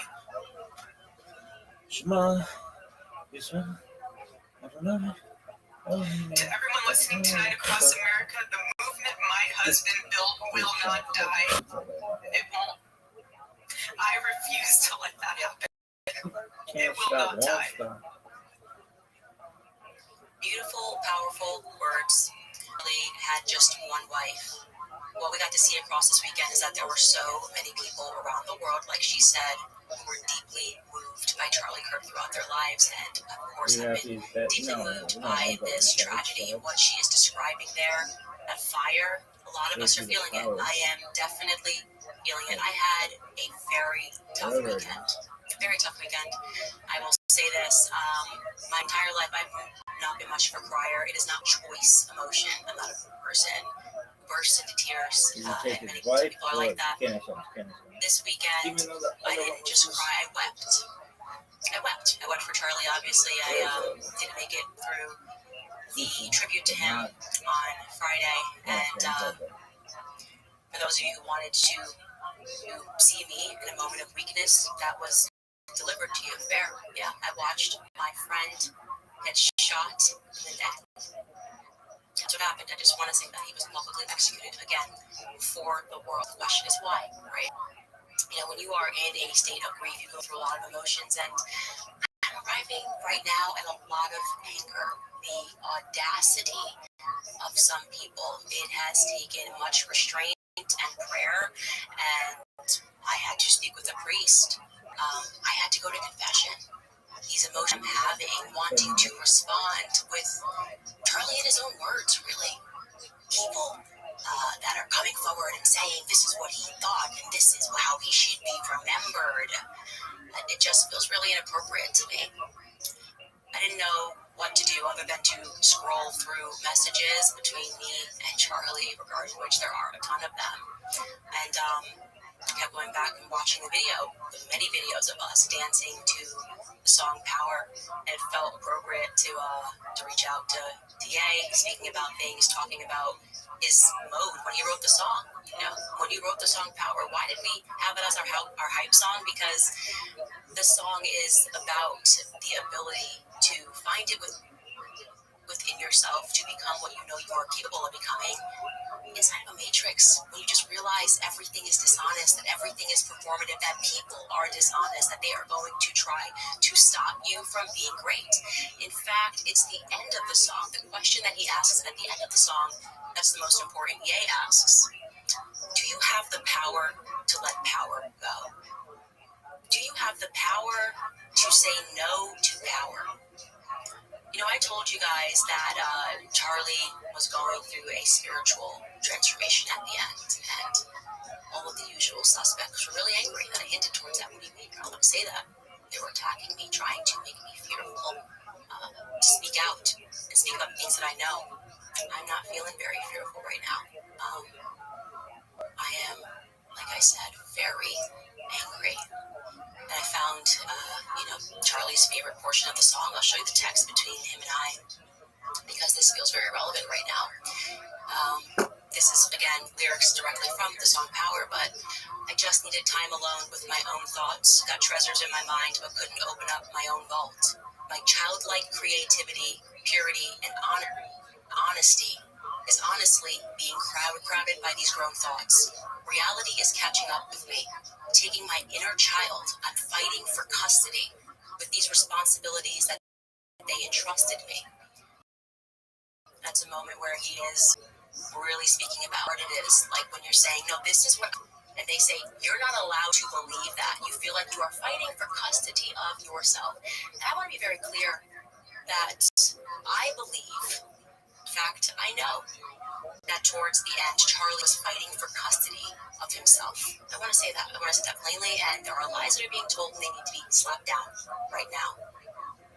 There's one person who's been out there acting like he is a widow, just saying the absolute most, tweeting first about what happened to Charlie, following it minute to minute, and doing hits in a foreign country, like making time to do hits on Fox News, 2 of them. Bibi Netanyahu was fighting, I think, like an 84 front war with everyone, made a lot of time for Charlie Kirk. You would have thought they were the best of friends, as close as him and Trump were. But I will say I don't recall Erica mentioning Bibi Netanyahu in her speech.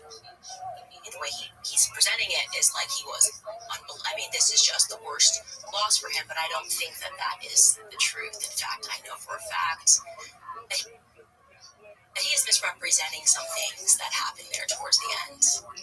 So let's at first listen to what Bibi Netanyahu just one day, less than 24 hours after Charlie died, what Bibi Netanyahu had to say on Fox News. Take a listen. We're just heartbroken. Myself, my wife, my family, my son, actually, and his 2019 visit to Israel, had lunch with him and his wife, Erica. We're shattered first as human beings because a great human being has been taken from us. He was an extraordinary friend. He said, he wrote me a letter on May 2nd this year. He said, one of my greatest joys as a Christian is advocating for Israel and forming alliances to defend Judeo-Christian civilization. A few weeks before the tragedy yesterday, I called him and I spoke to him and I said, please come to Israel. I invited him to Israel. And sadly, that visit will not take place, but he was a defender of our common Judeo-Christian civilization. He was unbelievably excited to walk in the footsteps of Jesus here. He valued our bond, the bond between America and Israel. He did so many things to defend free speech. He had his truth. He stood up for it. But he said, you can come and debate me. He invited that debate. He certainly didn't invite the violence, the horrible violence that tried to silence him. And this is a worldwide problem. The people on the extremes, the Islamists, the radical Islamists, and their union with the ultra progressives, they often speak about human rights. They speak about free speech, but they use violence to try to take down their enemies. Whether it's President Trump, who's been almost assassinated twice, or they try to kill me here too. But they got Charlie Kirk, and it's just heartbreaking. Who is they, BB? Who is they who got Charlie Kirk? We don't have to actually speak conspiracies. I'm just wondering, because you said a lot there, but it really sounded like it was about BB trying to establish a narrative that we saw reinforced by a lot of people. That Charlie kind of made it almost sound like he died for Israel. I mean, Trump's account even tweeted out a photo of Charlie and an American flag and also an Israeli flag with an AI used. Like this is just who Charlie was. He says Judeo-Christian values. He spoke to him 2 weeks ago. Again, you would think he was busy fighting this 97,000 front war, but no, he's letting you know that he just randomly picks up the phone and calls Charlie Kirk and invites him to Israel. How did maybe do that? It seems like maybe there's a little more to the story. No, there definitely is a little bit more to the story. First and foremost, that letter he is holding up, he is severely misrepresenting. Those sentences are real, but I am calling upon Bibi Netanyahu, the dear friend to Charlie Kirk, to to publish the letter's entire contents. Like, don't start with just 2 sentences. Publish the entire thing. You're holding it. I'm saying you're severely misrepresenting the contents. That in May, Charlie was concerned about Israel and their influence on American politics and how they were pushing things that he felt were in conflict with his beliefs, free speech, here in America. Bibi's holding it up like Charlie just in May said, hey, you know what? I just want to write a love letter to Israel. That's how it was presented. Would you guys agree? That's not how it happened. Now, regarding that phone call and that invite, that also needs to be contextualized. And I'm going to do that. First, Skylar, can we bring in a clip of Charlie from a month ago speaking about the kind of pressure that he was under? Because I think that will also help to further contextualize this. Take a listen. I'm an American citizen. Yes, I want Israel to win. Yes, I'm a Christian. But, like, some of the message you've seen how I've been treated by some, not by some. It's very irritating. You hear him? It's been so unfair. They were coming after you after Turning Point for, among other things, you had Dave Smith there. Dave Smith is allowed to criticize Israel. No. Both sides, the Israeli side was overrepresented. No, you're not allowed to. It's even worse than that. Again, I just want to repeat for the fifth time. I love Israel. I want Israel to win. But my moral character is now being put into question, Megan. Not my decisions. Not like, hey, are you doing this? Is it smart or is it dumb? But no, I am a bad person if I do this. And I could go, you saw it, Megan. It was trending on Twitter, thousands of tweets and text messages. And if I were to be charitable and generous, I will say the people that are attacking me are in a hyper-paranoid state because they're at war and war tends to make things black and white. And you're a hammer looking for a nail. So I'm trying to be charitable, Megan. Literally, I'm trying to cut as much slack as I can, right? Like, okay, what would it be like if all of a sudden I'm starting to see a pattern of behavior similar to what my grandparents saw in 1930s Germany online? How would I behave? So that's my charitable kind of over-compensation spirit. At the same time, I'm like, but it's not defensible to be dumb, right? No, it's sensible to be dumb, and he was increasing amount of pressure, people telling him, oh, well, I'm upset with who you're inviting, but flat out telling him that he was not allowed to invite certain people to his events. They were threatening to pull out money. Charlie was getting a lot of really nasty text messages, and many of them pertaining to Tucker Carlson and Candace Owens, but Tucker Carlson was really the focus when it came to America Fest. How could Charlie allow these? How could he allow Dave Smith? How could Charlie allow this other position to be the stage? Because obviously when people start to hear the debates, what Dave Smith is saying sounds so rational, but it was up to Charlie to not allow those things to happen. And that amount of pressure towards the end, as you see that conversation he had with Meghan was just a month before he lost his life, really, I would say, reached a pinnacle of sorts on the matter of what Tucker Carlson actually said on that stage. Tucker Carlson, while he was on that stage at Turning Point, brought up Bill Ackman. Bill Ackman is a billionaire, obviously. He's also an extremely litigious billionaire. And Bill Ackman was on Charlie about comments that Tucker Carlson had made on that stage. Tucker Carlson specifically asked the question, where does Bill Ackman's money come from? Who is this guy? Actually, who is this guy that has this much influence? And like I said, Bill Ackman was not happy about this. And so I would like to contextualize Bibi. Again, these are things Bibi brought up publicly, which he didn't have to. He didn't have to bring up the letter. He didn't have to bring up the phone call, but he chose to do this less than 24 hours after Charlie Kirk was shot. Personally, Bibi, I would have appreciated if you guys used all of your spying on us for years to maybe track down the killer, but I guess this is where you thought it was best. A little propaganda for Israel would be better than us helping us track down the killer.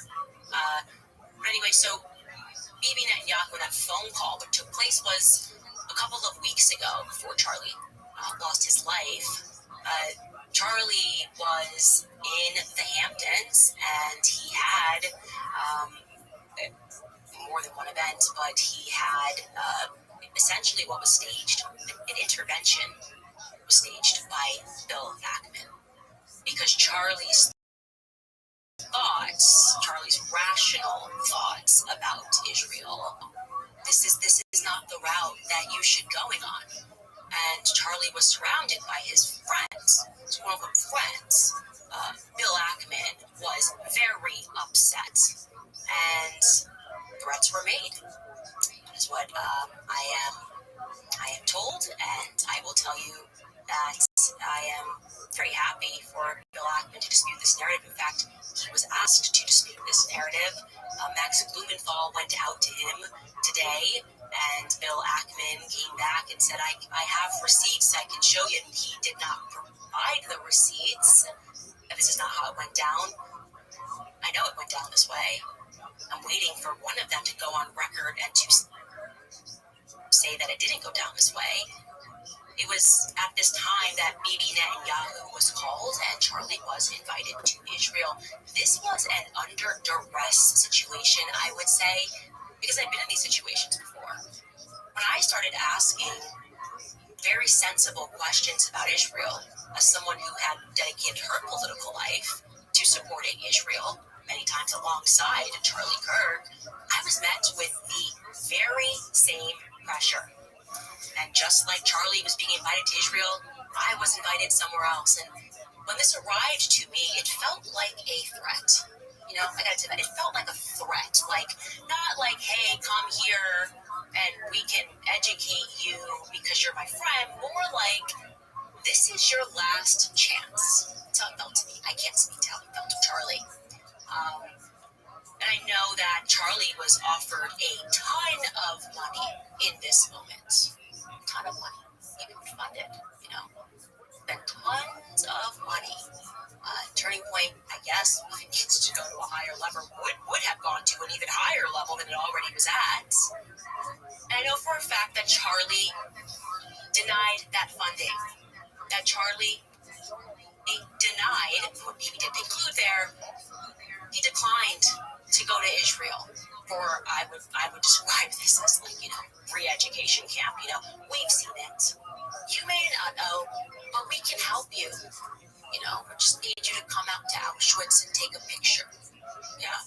We just need you to come to the Holocaust Museum and take a photo. We just need you to go to Israel, and we can make this better.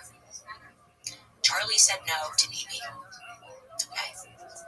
Bill Ackman, if you would like to dispute that, I would love to hear what you say happened, because our sources and what we have, it's solid.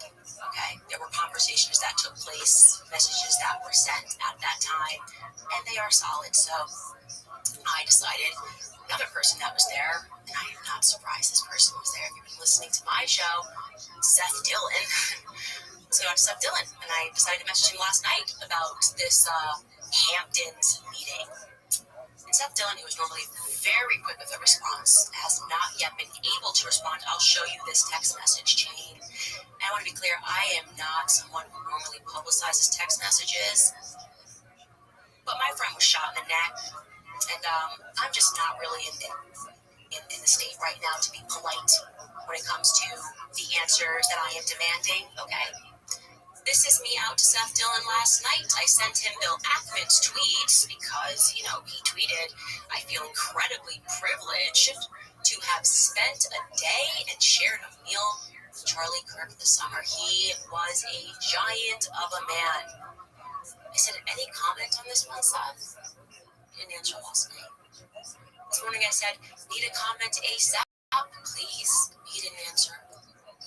Then I followed that up and I said, trying again, you were present when Ackman lost his mind on Charlie and when Bibi invited him to Israel and Charlie refused.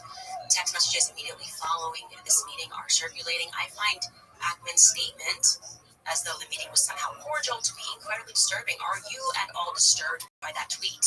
Do you feel, as I do, that this tweet significantly betrays the defined purpose and mood of his, and I presume your, final meeting with Charlie Kirk? He was unable to speak to me, but he did place some frantic calls to Turning Point USA. Yeah. You see, I went out to Seth, but I also went out to two other people who were at this meeting, and nobody is willing to go on record.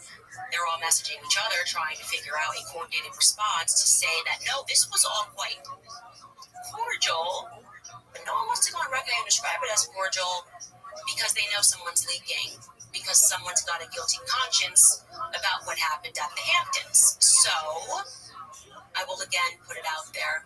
Seth, Bill Ackman, and to the other individuals who I have not yet named, but who are going to be named later this week, we're at the Hamptons when Charlie was put under pressure.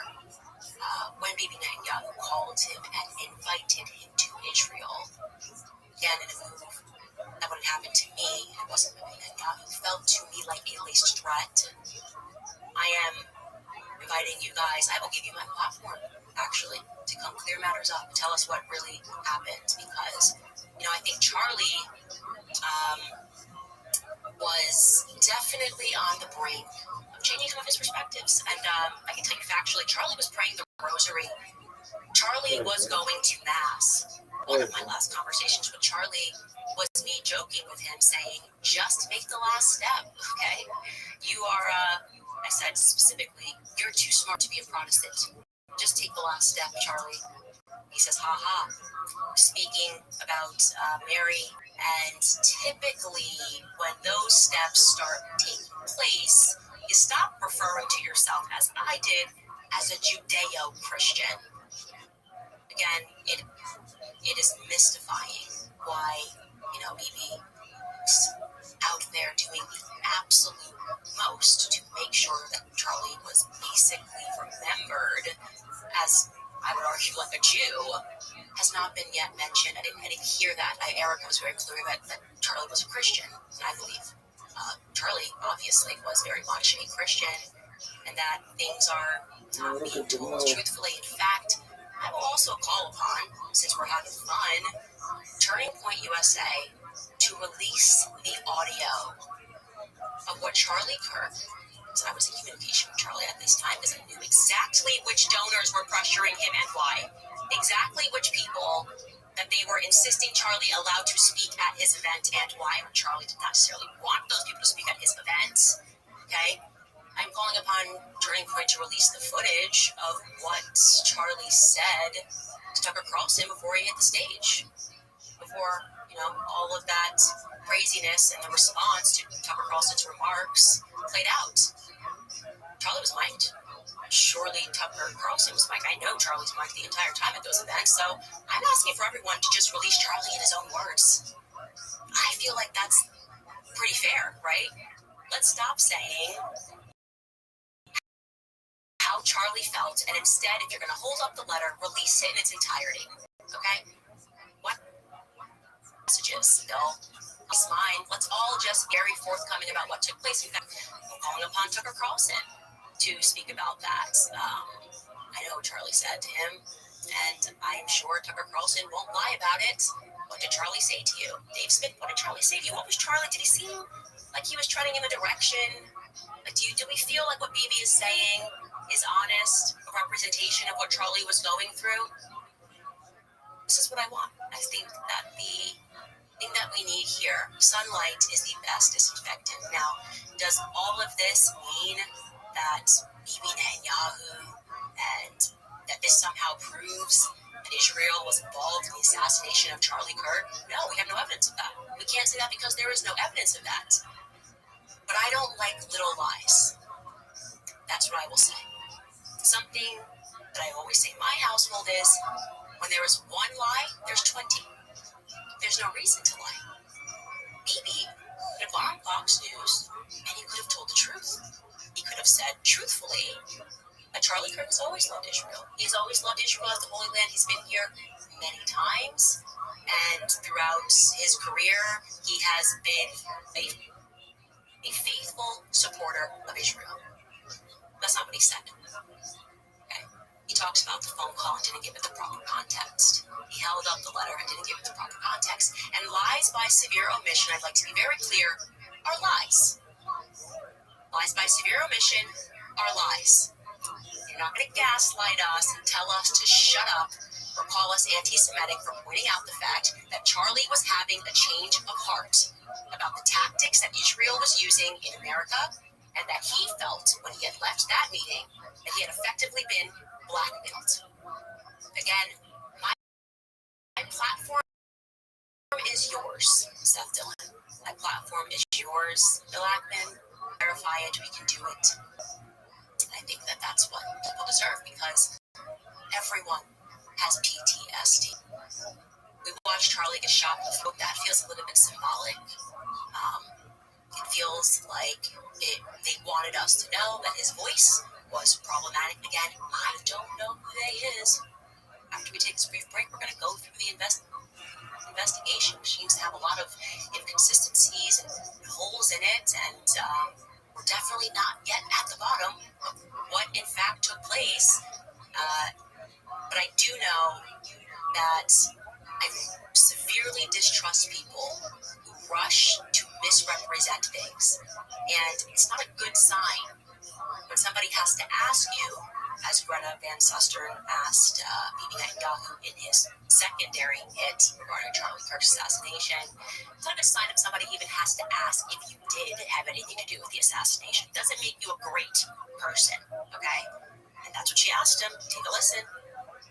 Before I let you go, I want you to address one thing, and it's just the absurdity of it. Some of the internet rumors that somehow Israel is behind the Charlie Kirk murder, and I don't believe it for 1 second. But I want you to make a statement. It's so absurd. That's insane.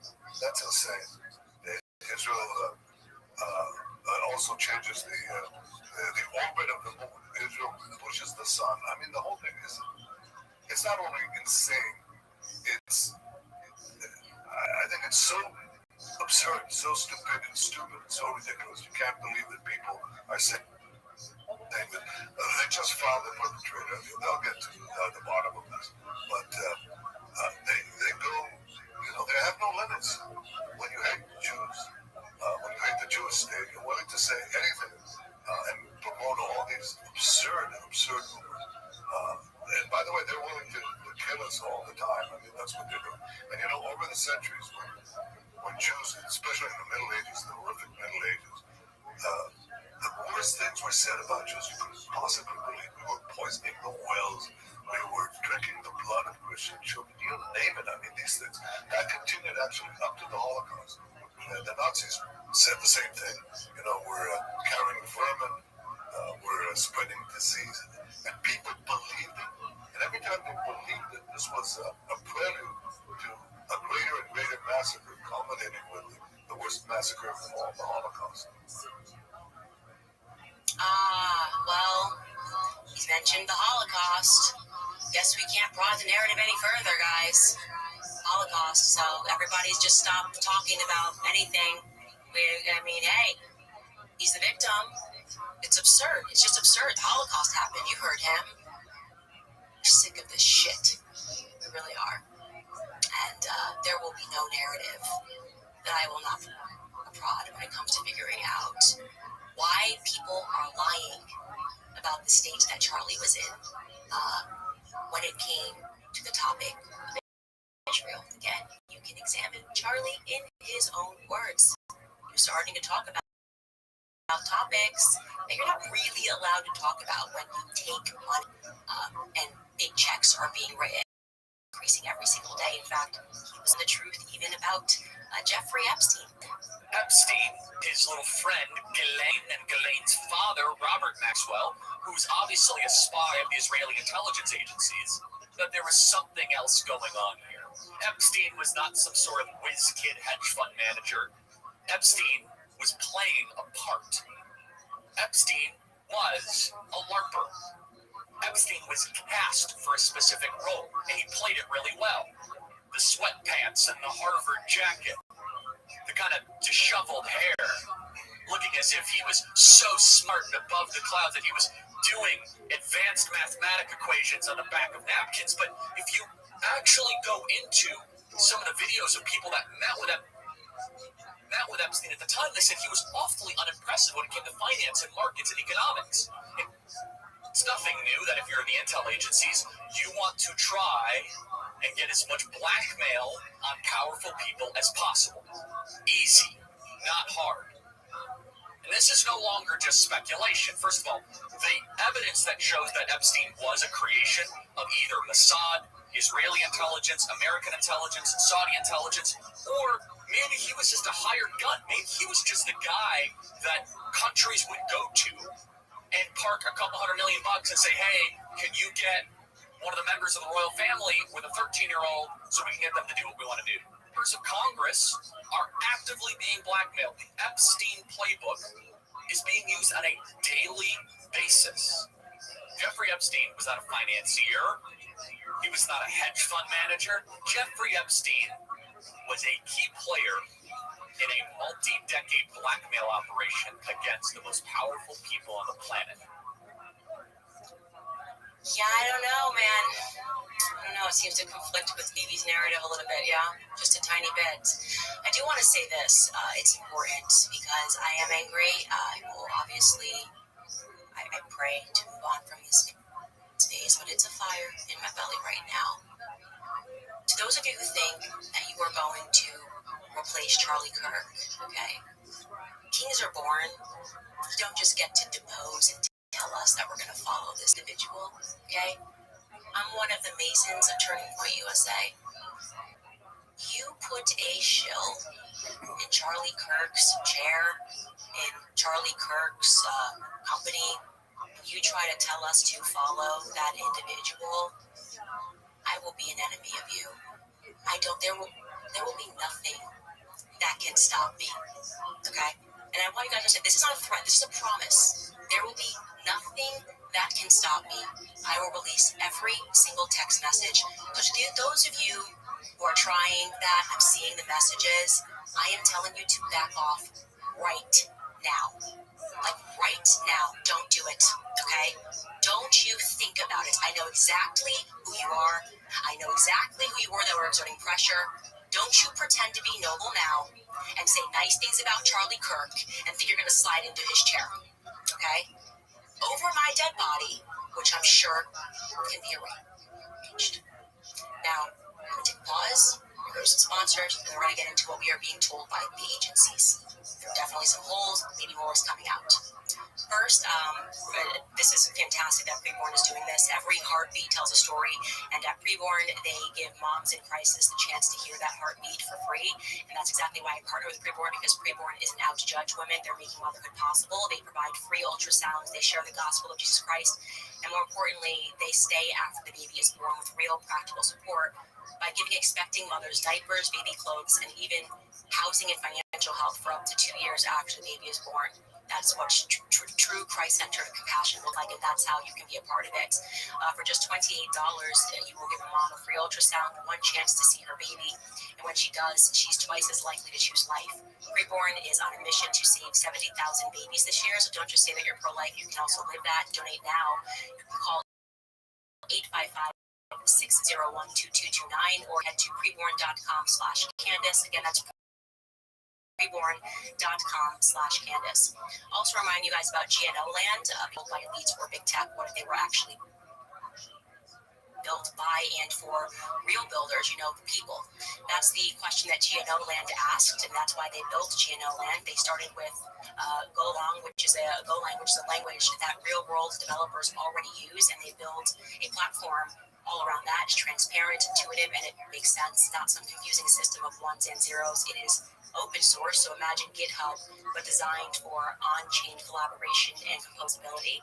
Builders actually get credit for their work, and they get rewarded, so every time their code gets used, that's the real value in this. It's not likes, it's not clout, it's actual rewards. GNO land rejected proof of stake, which is a system where the rich really run the show. They went with proof of authority instead, a DAO where contributors and not bad actors or Silicon Valley actually call the shots. GNO is open, it's fair, and it is pretty unstoppable. If you're a builder and you're a freedom lover, or you're just tired of rigged platforms, check out gno.land/Candace. Again, that's gno.land/Candace. Also telling you guys about Just Thrive, because the biggest health secret that's not being talked talked about, I think you know that, is that everything starts in your gut. Every day your gut is fighting a silent war against processed foods, work stress, toxins in the air that you breathe. When your gut is in trouble, your whole body feels it. Most probiotics do not work. 99% of the traditional brands die in your stomach acid before they even reach your gut. And that's what makes Just Thrive's spore-based probiotic completely different. Just Thrive is the only probiotic that's clinically proven to arrive 100% in your gut. It does something that no other probiotic can. It turns your gut into an antioxidant factory, creating protective compounds exactly where you need them most. That means better digestion, healthy immunity, more energy, and easy weight management. You can take Just Thrive probiotic in the form of a capsule or a berry flavored gummy for their award-winning probiotic. One seed is for a leak or a cabbage, according to Rebecca. Again, people don't want to be machiach themselves with one seed unless it's planted. When it comes to wastewater, we say that wastewater of the shear is a revius in order to need clay. But one you'll see the difference yourself, or you will get a full product refund without any questions asked. So take control today with Just Thrive. Again, that's justthrivehealth.com. Use promo code Candace. Okay, let's get into what we know about the Charlie Kirk assassination thus far, in terms of what the authorities are telling us. First, I just want to toss it to Michael Savage, because the energy of this, what Michael Savage had to say about everything that we're hearing, is pretty much all of us right now. Take a listen. The so-called FBI, something's wrong. I know I shouldn't do Shabbos this. Daf Chav Ches. Rabbi Say, I hope you're all doing great. What a tremendous opportunity is right now to add prayer to our lives. If you're not part of a shir, please join us. Today we had over 200 people live watching the shir on Zoom and on YouTube. If you can't catch us live, you catch us afterwards on YouTube, on Torah Anytime, on our app. The Gemara tells us that typically, when there's a dead person in a room, the ceiling is not mekabel tumah. It's attached to the ground, so if you have a ceiling that has cement, wood, etc., not mekabel tumah. However, if the material is identical to the Mishkan, such as flax, or the hair of a goat, or different type of hides, they are mekabel tumah. The Gemara learns that out from a Ger Shabbat. That's only the material, but it doesn't have to be done exactly like the Mishkan. The Mishkan, for instance, took the flax and they did 6 strings. It doesn't have to be with exact details, it just has to be the exact material. Even though the Mishkan was built with crushing with wood, wood is not mekabel tumah. Why? Because the Torah says, crushing la Mishkan. The wood is for the Mishkan. In other words, it's not the essence of the Mishkan, it's just for the Mishkan. The essence of the Mishkan are the uriyas, are the layers on top of the Mishkan. The 3 to 4 layers, depending on who you hold like, and each one is mekabel tumah because there's a hekish one to the other. The bottom one was made out of semer u'krishtim, wool and flax. The middle one was the goat hair, and the upper one is elam and tach. Now, Rebbe Lazar had a suffix. What about non-kosher hides? Leather made from non-kosher animals. Are they mekabel tumah ba'ayah? What was the suffix? The suffix was the Moshe Rabbeinu used non-kosher hides to make the tachash. What was the tachash? Rabbi Yosef says it's impossible because only something that's tahar can be used to build a Mishnah. Because what we have so far, obviously, so what is this tachash? I feel the Gemara tells us if you hold like Rabbi Yosef, you must say the tachash. There's a language used there, tala ilan, which means one of the wild cats. So it has to be that it looked like a wild cat. It had beautiful coloring to it, but it wasn't made from the hide of a wild cat. Rish Lakish says that this tachash is a one-of-a-kind species, only existed in the time of Moshe Rabbeinu. In fact, it had a single horn, like a unicorn, but it was kosher, not like unicorn that we're familiar with. Just like other Marishaim, the carbon, the bull that he was makriv had a single horn, because the Torah says, meat carrot. It was a one-time thing, it was nizdam lefisha, it was necessary for that time, but after that, it was nignaz, you don't have tachash anymore. If the Gemara is still masupik whether tachash is a chaya or a behema, because even though the animal with one horn by other Marishaim was a behema, was a bull, yet it's possible that it's a chaya because there's something called a keresh, and a keresh is a chaya. If I remember correctly, when we were learning Chulin, there are some shittas that hold that a kerish is a giraffe, because there are some giraffes that have a single. 07 a.m. According to TMZ, Rava says, they have footage. since I can make a tzad shows Shabbat, a man at tzad 8:07 Shabbat, you take a.m. two 2 things. hours You take before the shooting, sheretz wearing and saras. maroon t-shirt. Both of them have light chumrah to shorts that themselves. you're seeing on your screen right Saras has now. the chumrah of Besi, it's mitama even a thread. Sheretz has a chumrah that is mitama with a very small amount of kadash. But the tzad Shabbat later between the two of them is they are mitabel tumah. In other words, if you have a non-kosher hide, say a tiger's hide, it will be mitabel tumah if saras develops on it, and it will be mitabel tumah if it touches a sheretz. So says Rava, you can take those two and have a common denominator and say, therefore, hide from a non-kosher animal is mitabel tumah, but oil hametz. Comes Rava Mibanish and says, no, sheretz and the goyim and saras have something in common that mace doesn't have. They both are makabel tumah, are metama with less than a kezayis, where a mace, in order for it to be makabel tumah, that gives off tumah, the oil, it has to be at least a kezayis. Therefore, Rava Mibanish says he learns the kabel chomer from the izim. As we mentioned before, one of the layers in the Mishkan was the hair of a goat. And it's not mekabel tumah from saras, as we said the other day. Saras, when it comes to beged, has to be setter upishka, not goat hair. Yet, at the same time, it's one of the materials from the Mishkan, and one of the materials in the Mishkan is mekabel tumah by olames. So, the hide of an animal that's tameh, which is mekabel tumah from saras, that's in the Torah, or mekabel tumah from saras, certainly it should be mekabel tumah the oil hametz. So now we have to understand Rabbi Yosef's statement from before. It says when it comes to lefesh shamayim, it has to be from a kosher animal. What is it coming to add? The Gemara is coming to add that the ritzus of tefillin must be made from a kosher animal. Yes, halacha mashmesina said the ritzus have to be black, but the halacha mashmesina doesn't tell us from what material. That's where Rabbi Yosef is coming to to tell us that the parshios of tefillin have to be from a kosher animal. We said yes, it fits into Rabbi Yosef's halal, and his halal is perfect for everything, but it's not needed for all these other things. The parshios of tefillin says in the Torah, whatever you can eat, that's what you can make tefillin from. That the box of the tefillin has to be from kosher animal. That we know from Halacha Moshe Sinai, because you have to make a shin, and that's Halacha Moshe Sinai. So the hide has to be from a kosher animal. The fact that you have to wrap your parshios with the hair of a kosher animal or sew tefillin with kosher sinew, Halacha Moshe Sinai, that you have to make square tefillin, also Halacha Moshe Sinai. And now the Mishnah. The Mishnah tells us that if you make a wick out of clothing, you fold up clothing, you make a wick out of it according to the Lezer, it's tummy. Why? Because it still remains a beged. The beged is tummy. Says Rabbi Akiva, but when you fold it up, you take away the name beged from it, and it becomes a wick, and therefore it's no longer tummy. Says Rabbi Lezer, since this wick remains a beged, and he says a four-step halacha.